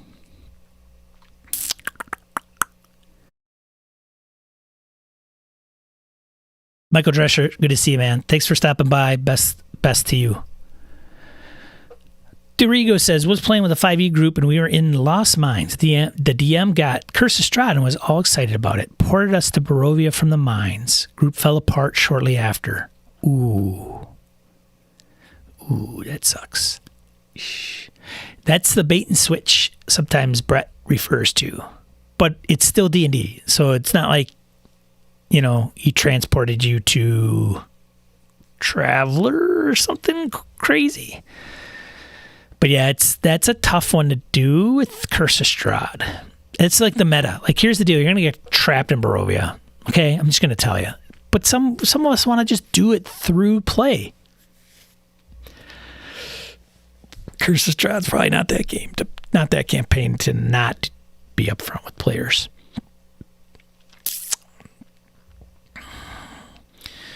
Whew. Michael Holland, good to see you. Good morning. I ran some WEG Star Wars a little while ago, and my players loved it. The game has stood the test of time and pretty easy to work up material for the new movies, books, stories. I'd love to play it and run it. I don't know if I've ever played it either. Like, that's one weird game that's like, what? Like, if somebody looked at me cross-eyed because I haven't played WEG Star Wars, I totally get it. Because I've played almost every edition except that one. It's the only one I haven't played. I heard Jedi can get a little broke. Whatever, it's Jedi, I guess.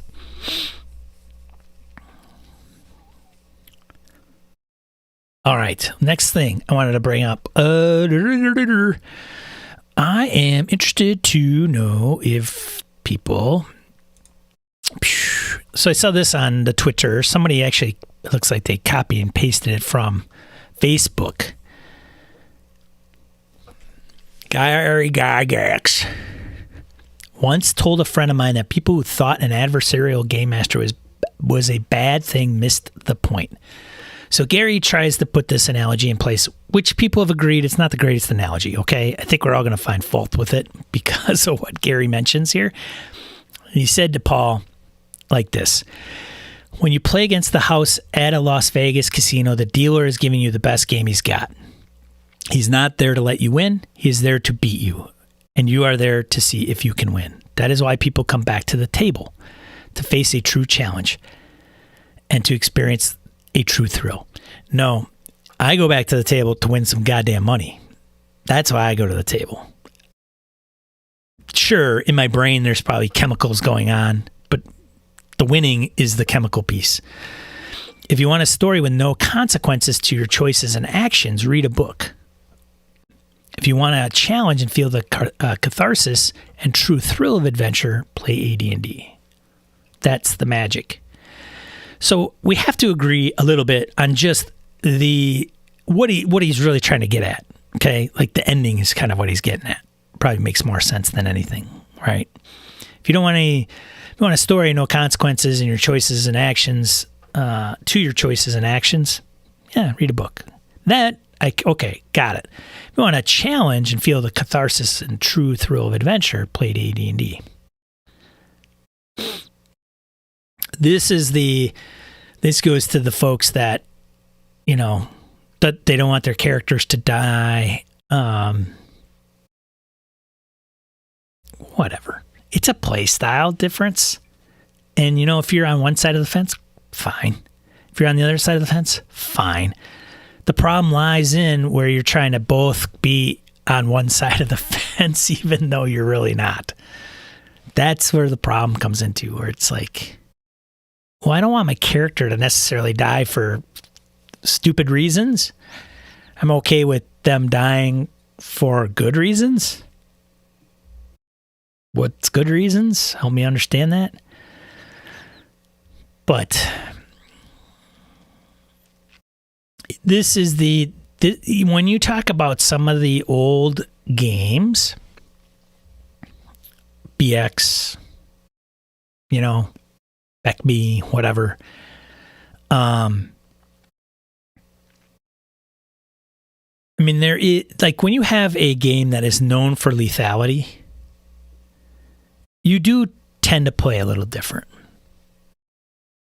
than if you feel like somebody that's pretty damn tough. The question is, what game do you want to play? What game do you want to run? What experiences are you wanting your player characters and players to have in the Game Master? And if you're not on board with what the players want and you're not on board with what the GM wants, all this doesn't matter. Really. Gary can preach it from a high, but there's other games that handle things differently too. So it is interesting. I think some of us understand the argument.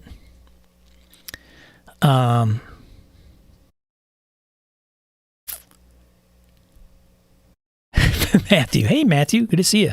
Thanks for joining. DM doesn't play by the rules, though. Rocks fall, you die. Yeah. Victor says, Vincent Baker has explained the GM best for me in Apocalypse World. The GM is a fan of the characters. They are there to make life tough for the characters while still cheering them on to win.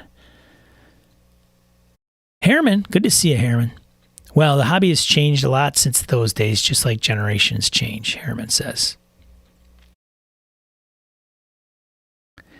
It is, and it's, there's nothing wrong with wanting to be really tough. Like, I want to start out with, there's, back in the day, there were times I had a dungeon master say, all right, you guys are going to start at 3rd level.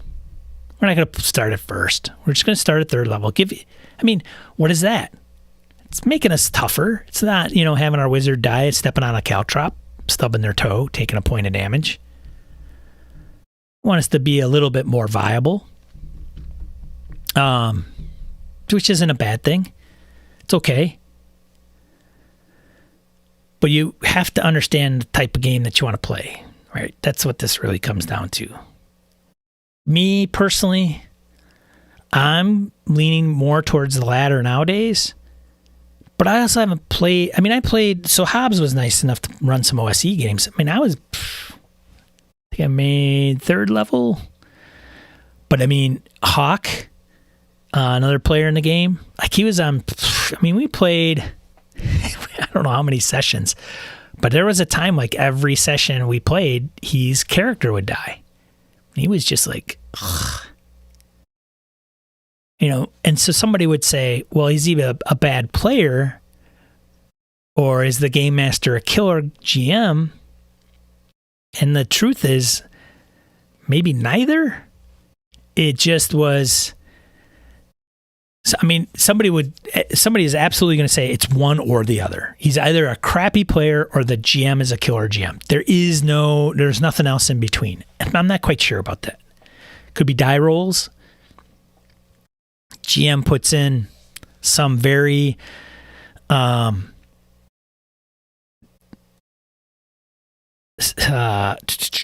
encounters that are very beatable, but he's rolling 20s all day on a d20. Your first level, you got 4 hit points. It's not going to take much to take you down. Well, then the GM should have only put in less bad guys. Sometimes it's the roll of the dice. And some people say that's why I can't stand some of those scenarios, is because it just comes down to rolls of the dice. I don't want it to come down to the roll of the dice. Like if I choose something and it's dangerous and I know what the stakes are and I make the decision and then I die, I'm all right with that.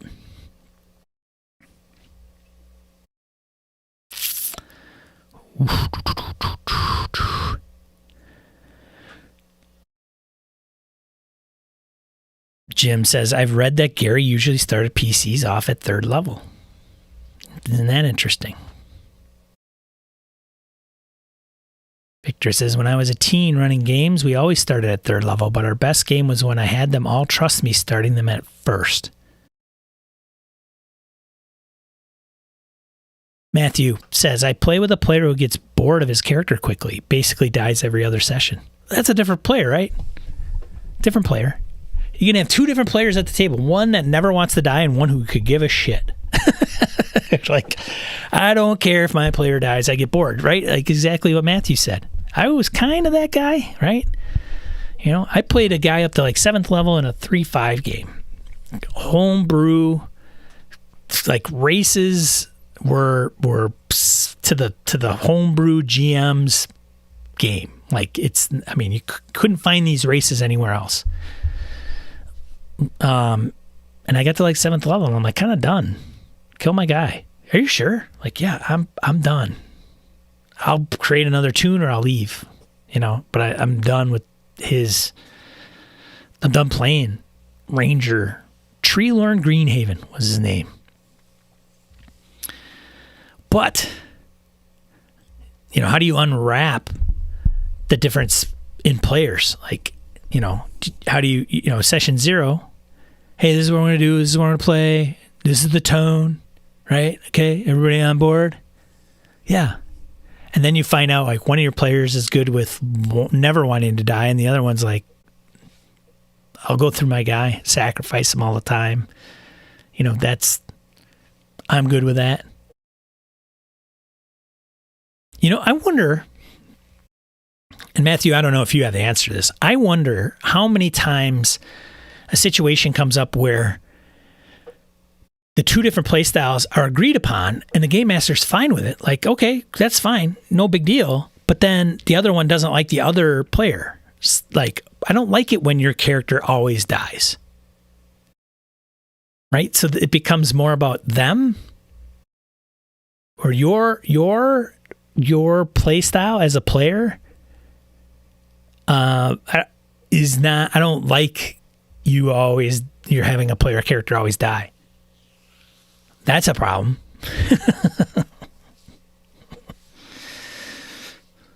Well, why?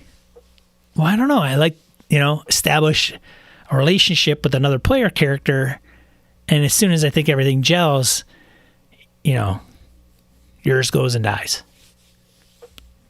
I don't know. I don't know. I don't care. Whatever. I don't care. I love it. I think the dying argument has become silly. Radelk. Heart. Strong words. It's a taste thing. But I agree that having a game with 0 conflict or stakes just seems like an exercise in acting. Sure. Victor says, I've been known to drive my character over the edge of the cliff just because it was cinematic. Yeah, you go, Thelma and Louise. Jim says, I think players should have the agency to avoid situations where a die roll could determine whether their character dies. I think some of the old timer school stuff when I was younger, we kind of knew that. I think the DM wanted to make it pretty clear. Like, here's the deal. You can do that. I'm not going to stop you. But if you fail by 5 or more, you are going to die. Like, I don't care if you got 5 hit points or 500. Like, you're just going to die. I mean, that's not in the rules, like, especially if there's hit points involved. But and you could say, if you do it like that, if you do that and like the way you want to, you're going to die. Now, if the player says, what do you mean the way that I want to? Well, I mean, if you come up with something more creative that may limit that risk, then I'm all right with you taking, a certain amount of damage if you fail. So, for example, if they're trying to go across the bridge and it's, just 600 feet down, if they, put on a rope, who knows, whatever. They get on a rope, tie a rope to themselves, and people hold them, and then they slip and fall and fail. Maybe they hit every tree on the way down that's sticking out of the side of the cliff. Who knows? I don't know. But you put in some kind of weird, different conditions, or the player comes up with a different approach. That's the way some of those games kind of go. Is the creativity piece and helping you stay alive longer through smart play. And what Jim elaborates and says, meaning the GM shouldn't force them into combat or a save or die trap. Or you tell them. It's a save or die trap. I mean, is that bad? If you just tell them, hey, here's the deal. If you futz with this trap, you could see it. You see all the mechanics and the mechanics. You see all the mechanisms. You see all the gears. You see the needle. It looks like it's got some moisture on it. It could be like, that if it was oil, it would look different. If it was water, it would evaporate. So your hunch is that it might be poison. You can attempt to disarm it, but with poison, and it hits you, you're going to probably make a save versus poison or die. It may not even be die, right? You could just tell them the worst case scenario. It may just be poison, make them nauseous. But at least then they think it's the worst that it could be. Maybe you make it random roll. Save or die, or is it just damage? But I think sometimes if the players know those details, they go, okay, so the trap, like, I don't want to disable that trap. I don't want to try that. So how do I get around the trap? Let the wheels turn for a while and stew on that one for a while. Victor says, I don't mind my character dying. He just doesn't want it to be pointless. Yeah, some of those are pretty pointless. I agree. Matthew says, no one else dies. We are all okay with him dying. So this is going back to Matthew and, one guy wanting to die all the time and one not. No one else dies. We are all okay with him dying. It doesn't affect us. We've played with him long enough to be aware he gets bored. Easy. We know him. We know that's his shtick. I had a buddy of mine, Joe, who's like that too. He'll roll with it. He'll go in, he'll charge. He doesn't want to die, but he's okay with it. He's okay with it. Like, he's kind of laughs and, something happens. But I have Jeff, he gives a shit.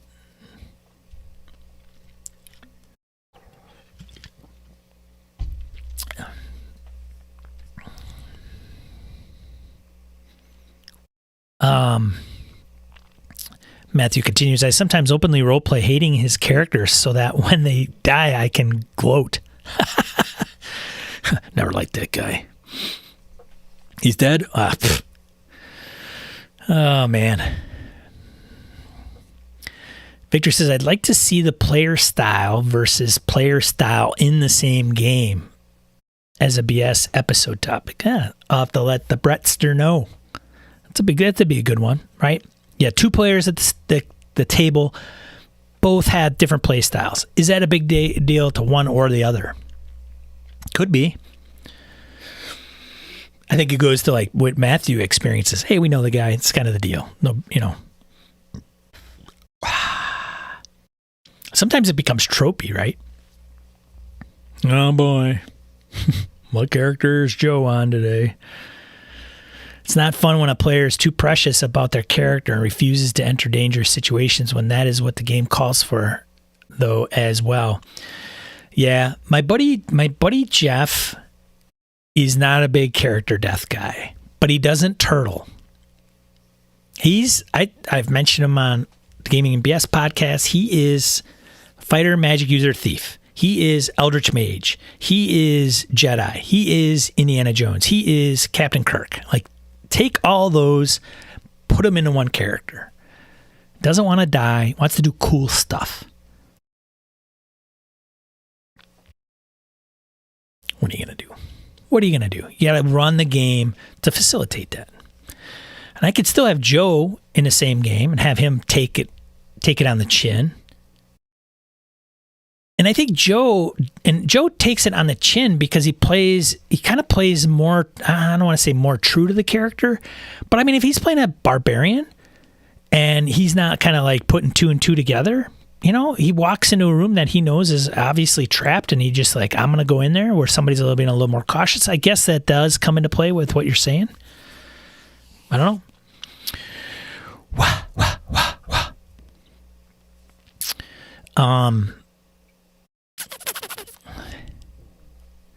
That's why today's games have meta currency, to give the players the power to edit their character's story and not leave it to the die roll. Thanks, Harriman. Radelk, if there's a world like Stephen Lumpkin's West Marches, or hell, even in Hobbs's games, I would die all the time just to find out and push more into the lore of the world. Setting is the star. If the world is boring and the characters are the stars, I'm more reserved, trying to preserve the relationships. Interesting take. Thanks for sharing, Radelk.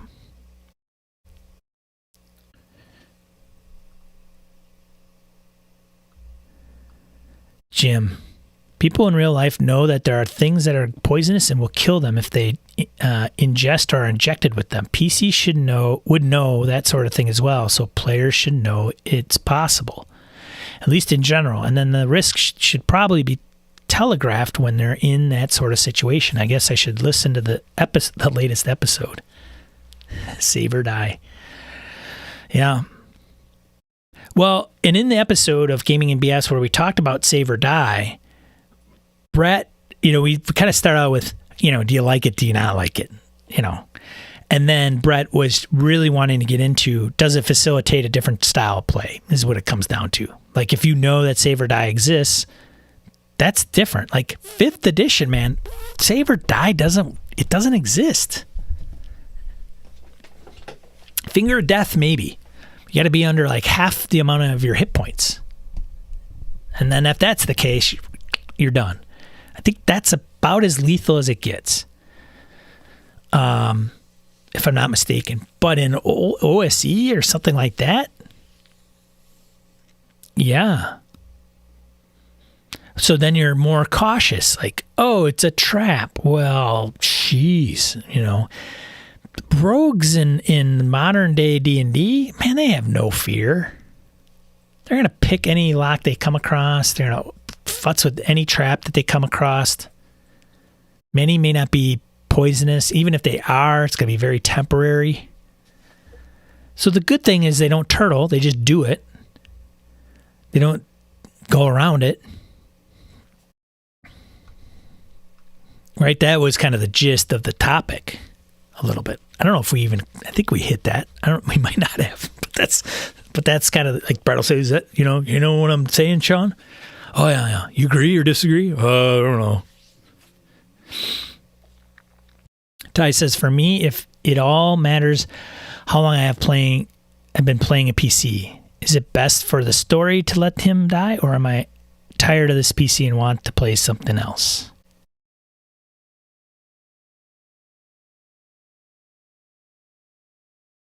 Yeah.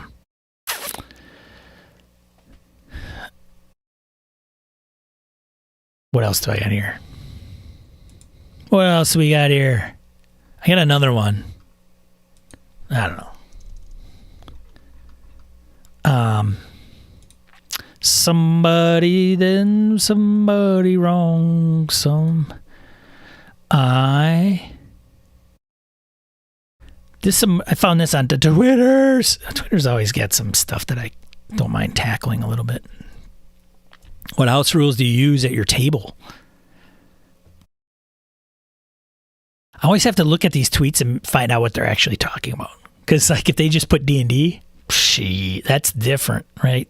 They put 5e down. I use crits on ability checks and no encumbrance. So when I ask people like house rules, man, there's probably going to be all kinds of answers because it's, what are you talking about, Sean? 5e or just in general or what?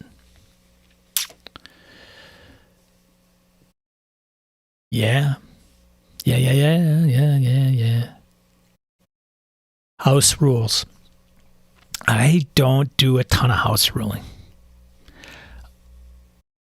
I will say, though, in Curse of Strahd, I did lingering injuries was a house rule right out of the DM guide. I don't think I introduced anything else other than that, honestly, in my 5e game. You start getting into OSE, AD&D, BX, ECME. Man, there are folks that they have tomes of house rule stuff that they put into place. Because, they're toolbox games, as my counterpart would throw out there.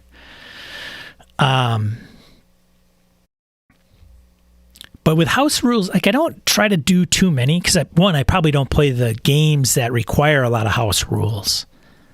And I guess I'm kind of lazy. I don't want to reinvent the wheel. So if there's a game where I'm doing a lot of house rules, am I playing the right game? Me personally? Maybe I should just play a different game that incorporates many of the house rules that I have. Somebody's probably come up with a similar kind of take, or it's close. Some of these, we could go through some of these on 5e, right? But here's a person who says, I have a list. Whew. Most of them are official alternate rules, but some are original.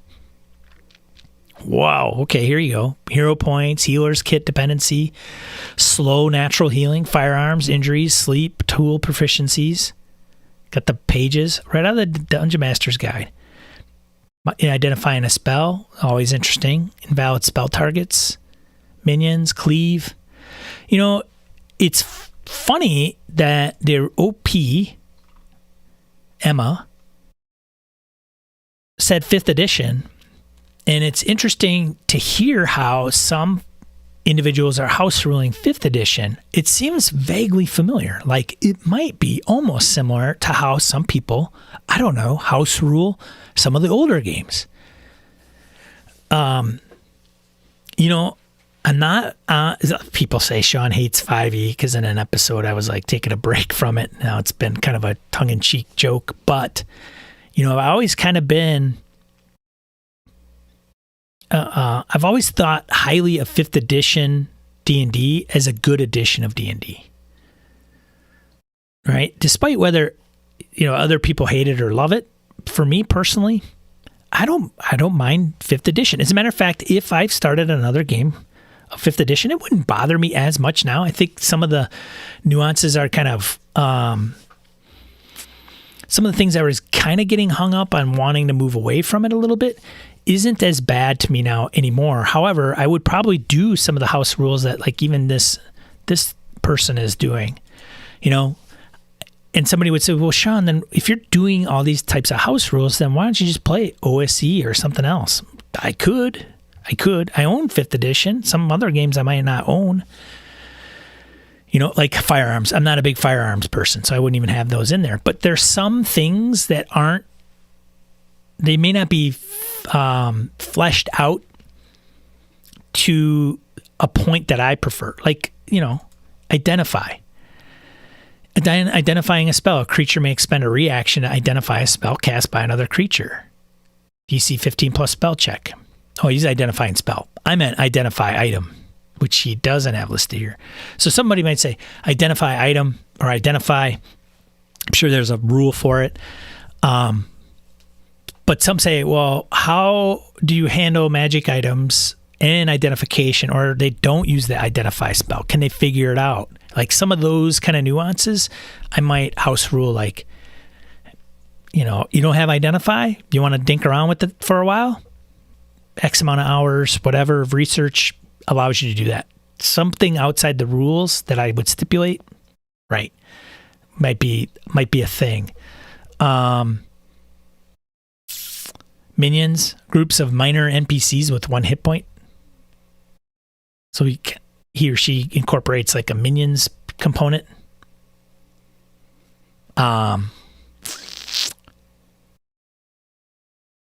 Yeah, here's one. Ranged attack failure. If an attacker is targeted, an enemy in melee range of an ally, a critical failure results in a second attack roll against the ally's AC.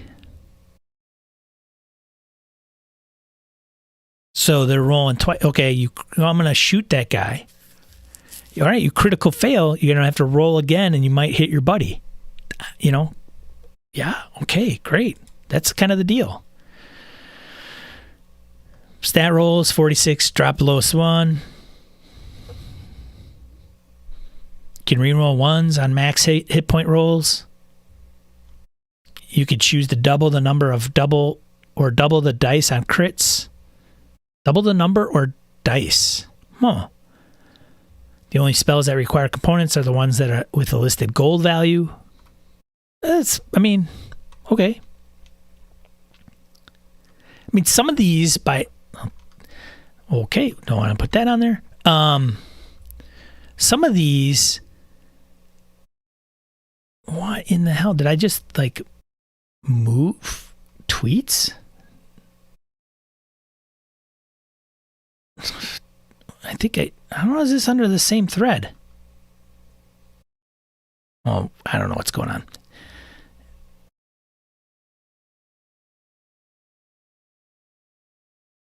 And Adelaide at the bottom, who's taking a picture of herself. She's a D&D player, okay? So, I don't think, am I following her? She's just in this thread. Yeah. On Twitter, as you're scrolling, you never know what you're going to come across.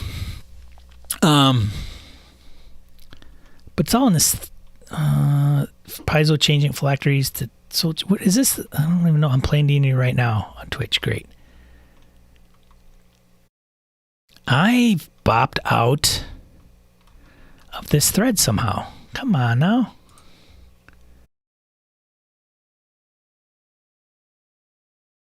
Maybe there weren't that many responses. Anyways, I digress. But as you get into some of these house rules, you're starting to get into some of the old school stuff. Let's face it. With D&D 5e, if you boil it down and take out the skills, what does it look like? The magic users are quite a bit different for sure. So it's a different game, but it's not way out there, I don't think, as much as it, somebody show us more replies. You dirty dogs. I didn't expect that to come up. I thought she had more responses than that. I think for whatever reason, it's just coming up with people underneath. I don't understand. I don't understand Twitter. How did it work? Oh, great. I got that in my stream now. Probably pick it as a thumbnail and put it on for this video. But house rules. Good times house rules. I'd play Sean 5e game. Thanks, Raj.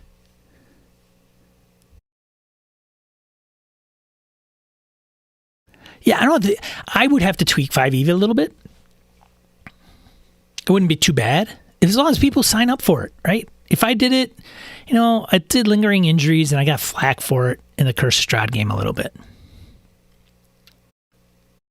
It's the, I don't want my character to be vulnerable. I mean, that's the big thing with some of these fantasy games is like, what?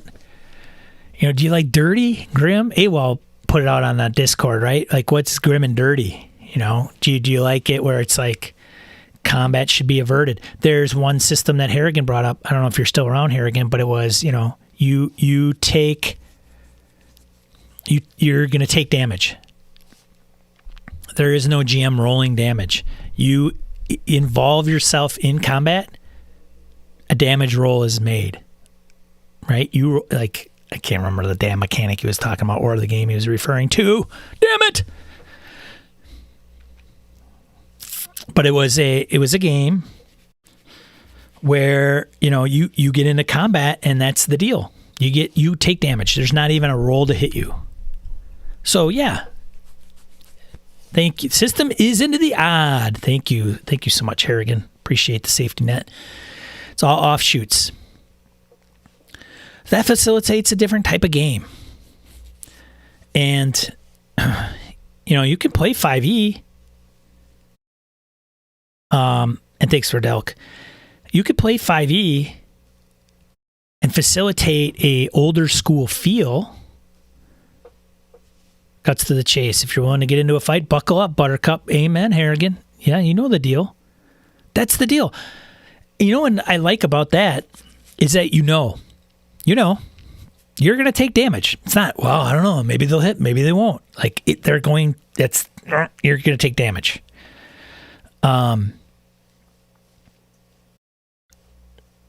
You played with Ray, Roger, that one night? That's awesome. Cool. Into the odd. I have it on order. We'll see. I don't know much about it at all. I don't kind of one of those impulse buys, but I've been doing a lot lately. I need to stop that. Knitter is a Twitter front end that doesn't mess up threads. Interesting. Thanks, buddy. Harrigan, critically HP refreshed after the fight. But if you get hit when you're out of HP, it goes to your strength. Yeah, there's some really... Harrigan is super knowledgeable. Many of the Discord folks on the Gaming and BS Discord is where I hang out for obvious reasons. Most of you know. But if you ever want a good dialogue with some of these individuals in the chat and some of the things that I'm talking about right now, head over to gamingandbs.com/Discord. We're not, hey, if you come in there with the gatekeeper mentality, we don't want that. If you want to have a good opinionated dialogue about some of the games and the nuances between them, and why people appreciate this game over that game, it's great. It's a great discussion. But going to Harrigan and Into the Odd, some of the role-playing games, I think, have more, specifically D&D, because it's the 500-pound gorilla, right? There is a strange dynamic, and we even talked about adversarial GMs, I think, came up recently. And the Gygax quote, right? Being a fan of the players, presenting challenges somewhere. I mean, there is sometimes an us against them mentality in some games, and some people really love that. They sometimes actually love that. I'm playing against the Dungeon Master. The Dungeon Master is trying to kill my character. That's the way this game is run. And so with these play styles, when we talk about play styles, it's really important to know how somebody wants to play a game, or what that game experience looks like, right? If I want to never die, that's different than, high lethality. Save or die in the game is different than 5th edition, where the only one is Finger of Death, and you've had to have less than 50% of your hit points. Or healing. How does healing work? Short rest, bang, you're done. You're up to 100%. Or no, you're in, I think Zweihander, it's weeks.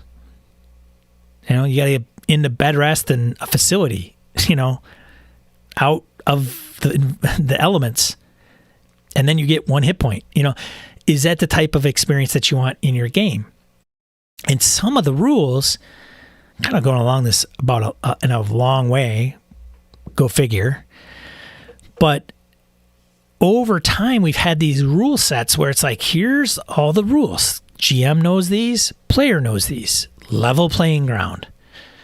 And that's okay. And there's nothing wrong with that. I think it stems out of like a 3-5, and it prevents the GM from just pulling stuff out of their butt.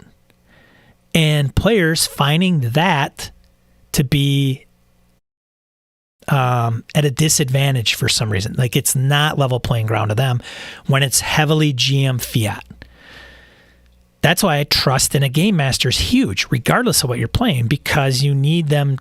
You need to feel as though the GM is still a fan of yours and are putting challenges in front of you. But man, Jeff would yell at me when oh, my NPC missed you. The Forbidden Lands guys, I'm like, they're rolling good tonight. That grunting of mine and disappointment that I'm not, creating a more challenging scenario for them. And they're walking through it because they're tough. That can contribute to the us versus them approach. Now I do it in jest, right? And the reason I do it is because I want the player characters to feel that there's something on the line. I don't want to give them a bunch of 1 hit point creatures or everything is 1 hit point. Oh, I ran into one. I'm pissed off at them. I just go up and frickin' boom, they're dead. I just killed them 1 shot. Yeah, they're dead. Next scenario, boom, kill them, dead. Oh, this is kind of easy. And then everything else is just like that, right? That sets a different tone. But going back to the rules, so those rules were done, and then a lot of the OSR came around and leaned on some of the old school stuff, and some of the indie RPGs, right? Came around and said, I like fantasy. I don't like how some of the rules level the playing field in this way. But going back to like Into the Odd is an interesting take because a player's going to know. You go into combat, you're going to take damage, poop, period, done, end of discussion, okay? So it's not a tome of 400 pages. I don't think Into the Odd is that dense. And even some of the smaller zine type of games, or like even Mothership is still OSR, kind of from the roots. So there's still an adjudicator and a what am I looking for? A rulings versus rules type of approach with game masters. But some of them will say, okay, well, do we need to have these big tomes that outlines, here's, the player's rights, here is the game master's rights, so that when we get to the table, that's how it's going to work. I mean, we still kind of do that with, Into the Odd, this is what you expect. I don't know. I think I'm talking to myself into circles, but, jeez. It's a unique way to put it into a negotiation or rules that aren't overly complex, simplistic in its design, elementary in its design. That I think is a different take, and I think there's players and GMs that appreciate that change. I guess what I'm saying is, to get away, where do you find a different approach to alleviate GM fiat and the player versus GM thing that it may spur, and the big tomes that dictate like the rules for everything so that the players know exactly what is capable because it's based on the rules. So for example, I'm walking on a piece of slippery ice. In the book, it has walking on slippery ice rule. Old school would say, you're walking on slippery ice. I'm going to make you roll a D6. And on a 1, you slip and fall, and that's the deal, right? You're not able to traverse it correctly. Is it in the rule book? No. Is the GM pulling that up and just presenting it? Yes. So where do you kind of, these other games that kind of come into this middle ground, what does that look like? And some of them have come up with some really interesting takes that incorporate a little bit of both, maybe. So that way it alleviates that weird head-to-head, but also alleviates the, hey, here's a rule for everything. Does that make sense? Like, we're the happy medium between those two. I don't know if they're even really extremes, but whew, I think my brain hurts just even trying to talk about that stuff. Anyways, yeah. TTRPG. I actually bought that too. Oh God, I've been a bad man lately. I almost bought Against the Dark Master print. I bought it in PDF. I almost bought it in print because it came available on Noble Knight. I'm like, no. I got Into the Odd. I got a butt ton of Delta Green coming. I got Twilight 2000, hopefully here today. Woot. I mean, what am I doing? Oh, I didn't call my sponsor to frickin' stop me from buying all this crap.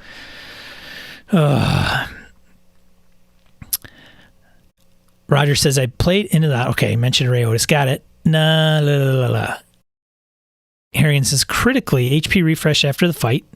We'll talk about that. Oh, and you have to make a save to not be knocked out of the fight, he mentions. Okay.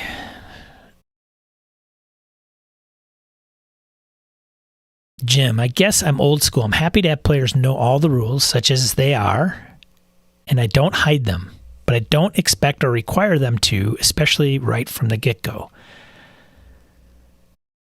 Yeah, it's, well, and players knowing the rules and some players not knowing the rules, that's all over the place too, right? Game masters have to be able to handle those types of players. Ty says, I'd use Genesis narrative dice. The player rolls for everything. The GM only suggestions on how things could happen. And then Genesis, Genesis I don't know if I have it anymore, but even going to that, Ty, I think Genesis says, if it's negative, GM dictates. If it's positive, player dictates. I agree that it warrants conversation because sometimes players come up with some players aren't as creative, and Game Master is the same, but the Genesis system and reading the tea leaves, I like its purpose. I'm not sure I'm a fan of the execution anymore.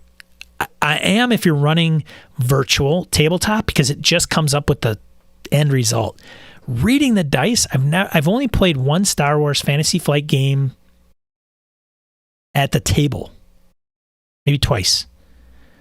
And they were very short sessions. One was at a con, 2-hour con game, and one was like at a buddy of mine's house in one scenario. And man, if you can't get those guys to read the dice quick, it just kills the game.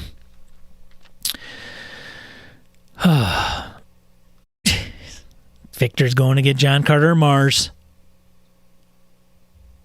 I was thinking about Star Trek today. Like, where are my Star Trek RPGers? Like, the Trekkies that love role-playing games. Like, they're all over the place. Where is the Star Trek Adventure guys and gals on our Discord or anywhere for that matter? We played it once. I don't think we grokked it. I'm wondering if Star Trek is like... Because isn't that the big adventure? You're on a ship. You encounter something. It's got momentum. It's 2D20. I don't think the 2D20... Gabe, who runs Conan 2D20, big fan. BSer. When I played in his Conan game, it kind of opened my eyes to 2D20. It's not overly difficult. In 2D20 Conan, it's like the Doom mechanic. So the GM, as things progress, and the players... I can't remember what it's called for them, but when they use that, then the GM gets Doom, and so they can use Doom points to put things in action. Kind of interesting. Star Trek has the momentum piece, so it's the ebb and flow that of the story that comes into place. But anyways, where am I going? Star Trek. I don't know what I'm doing here. Jim says, I've grown very reluctant to go all in on new systems. I'll get a core book if I'm going to play in a game, but I don't go out looking for reasons to buy stuff. Oh, man. I need to drink what Jim's putting down. Need some self-discipline. That's what I need, Jim. Some self-discipline. I was in the Army for 5.5 years. It just went out the window as soon as I got discharged. I can't even understand it. I'd play in Roger, you're killing me. Thanks, buddy. Note to self, Roger will play in many of my games. What, we're short a player? You know, I'll just tap Roger. Anyways, BS or con? BS or con, if you are unaware, I do a podcast called Gaming and BS. And it is year of the BSer. So the year dedicated, kind of, I guess, as much as we can dedicate to the listener, to the BSer, to the fan, to the role-playing gamer. And we named the con that. We could have named it Gaming and BS Con, but no, it's the BSer Con. And so we have that in January 28th to the 30th. Badge registration is open. It's $5 for Friday, Saturday, Sunday, online, all online. It's not in person. Got some events trickling in.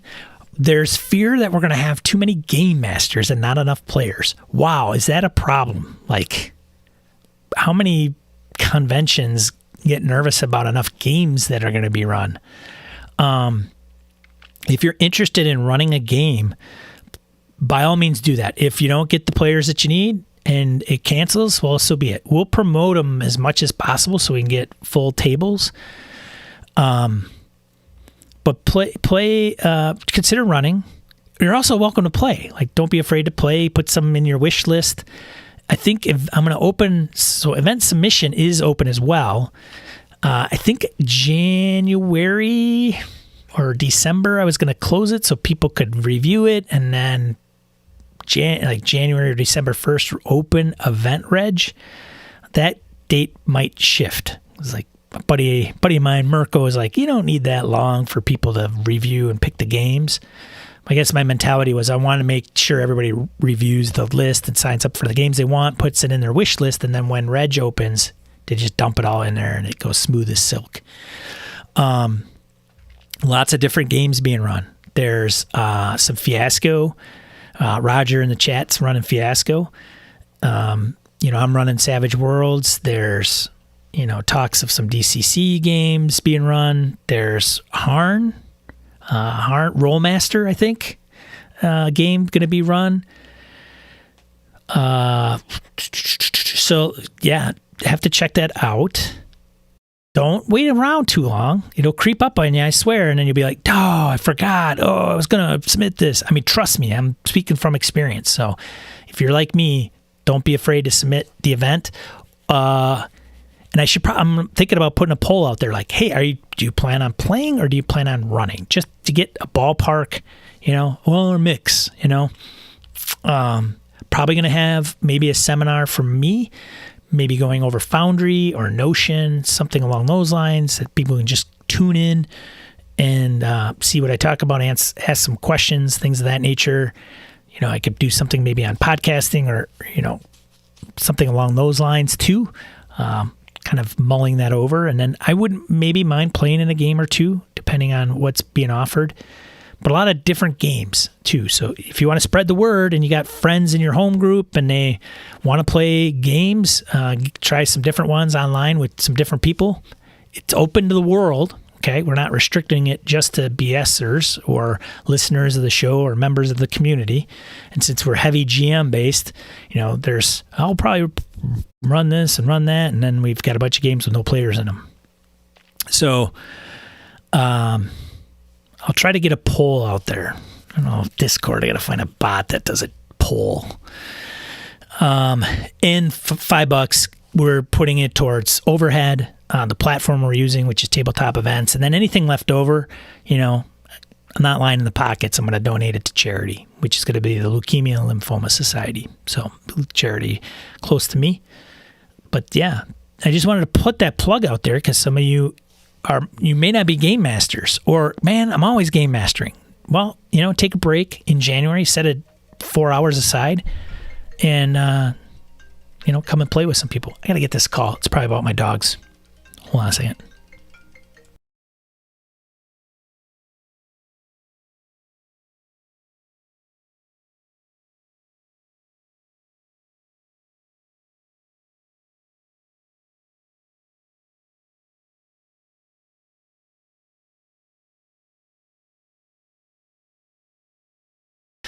Oh, my wife kills me. Yeah, so dogs got to go out. That's a signal for me to wrap it up, everybody. So thank you so much for tuning in. Every Saturday I stream here on YouTube, 8 o'clock Central Time, U.S. I have 3 or 4 items I want to go through. And if you have a topic suggestion you want me to touch on, by all means, hit me up in the comments of this video below, and I'll take it into consideration. Maybe we'll rap about it next week. Otherwise, if you find value or you had a good time, do me a favor. Just hit the like. It helps out. And I appreciate seeing each and every one of you. Very good chat today. I appreciate everybody interacting and putting stuff in there. Thank you so much. It really puts gas in my tank. Gets me down the road. So otherwise, have a good weekend game. And remember, be a positive force in the tabletop role-playing game hobby. See ya.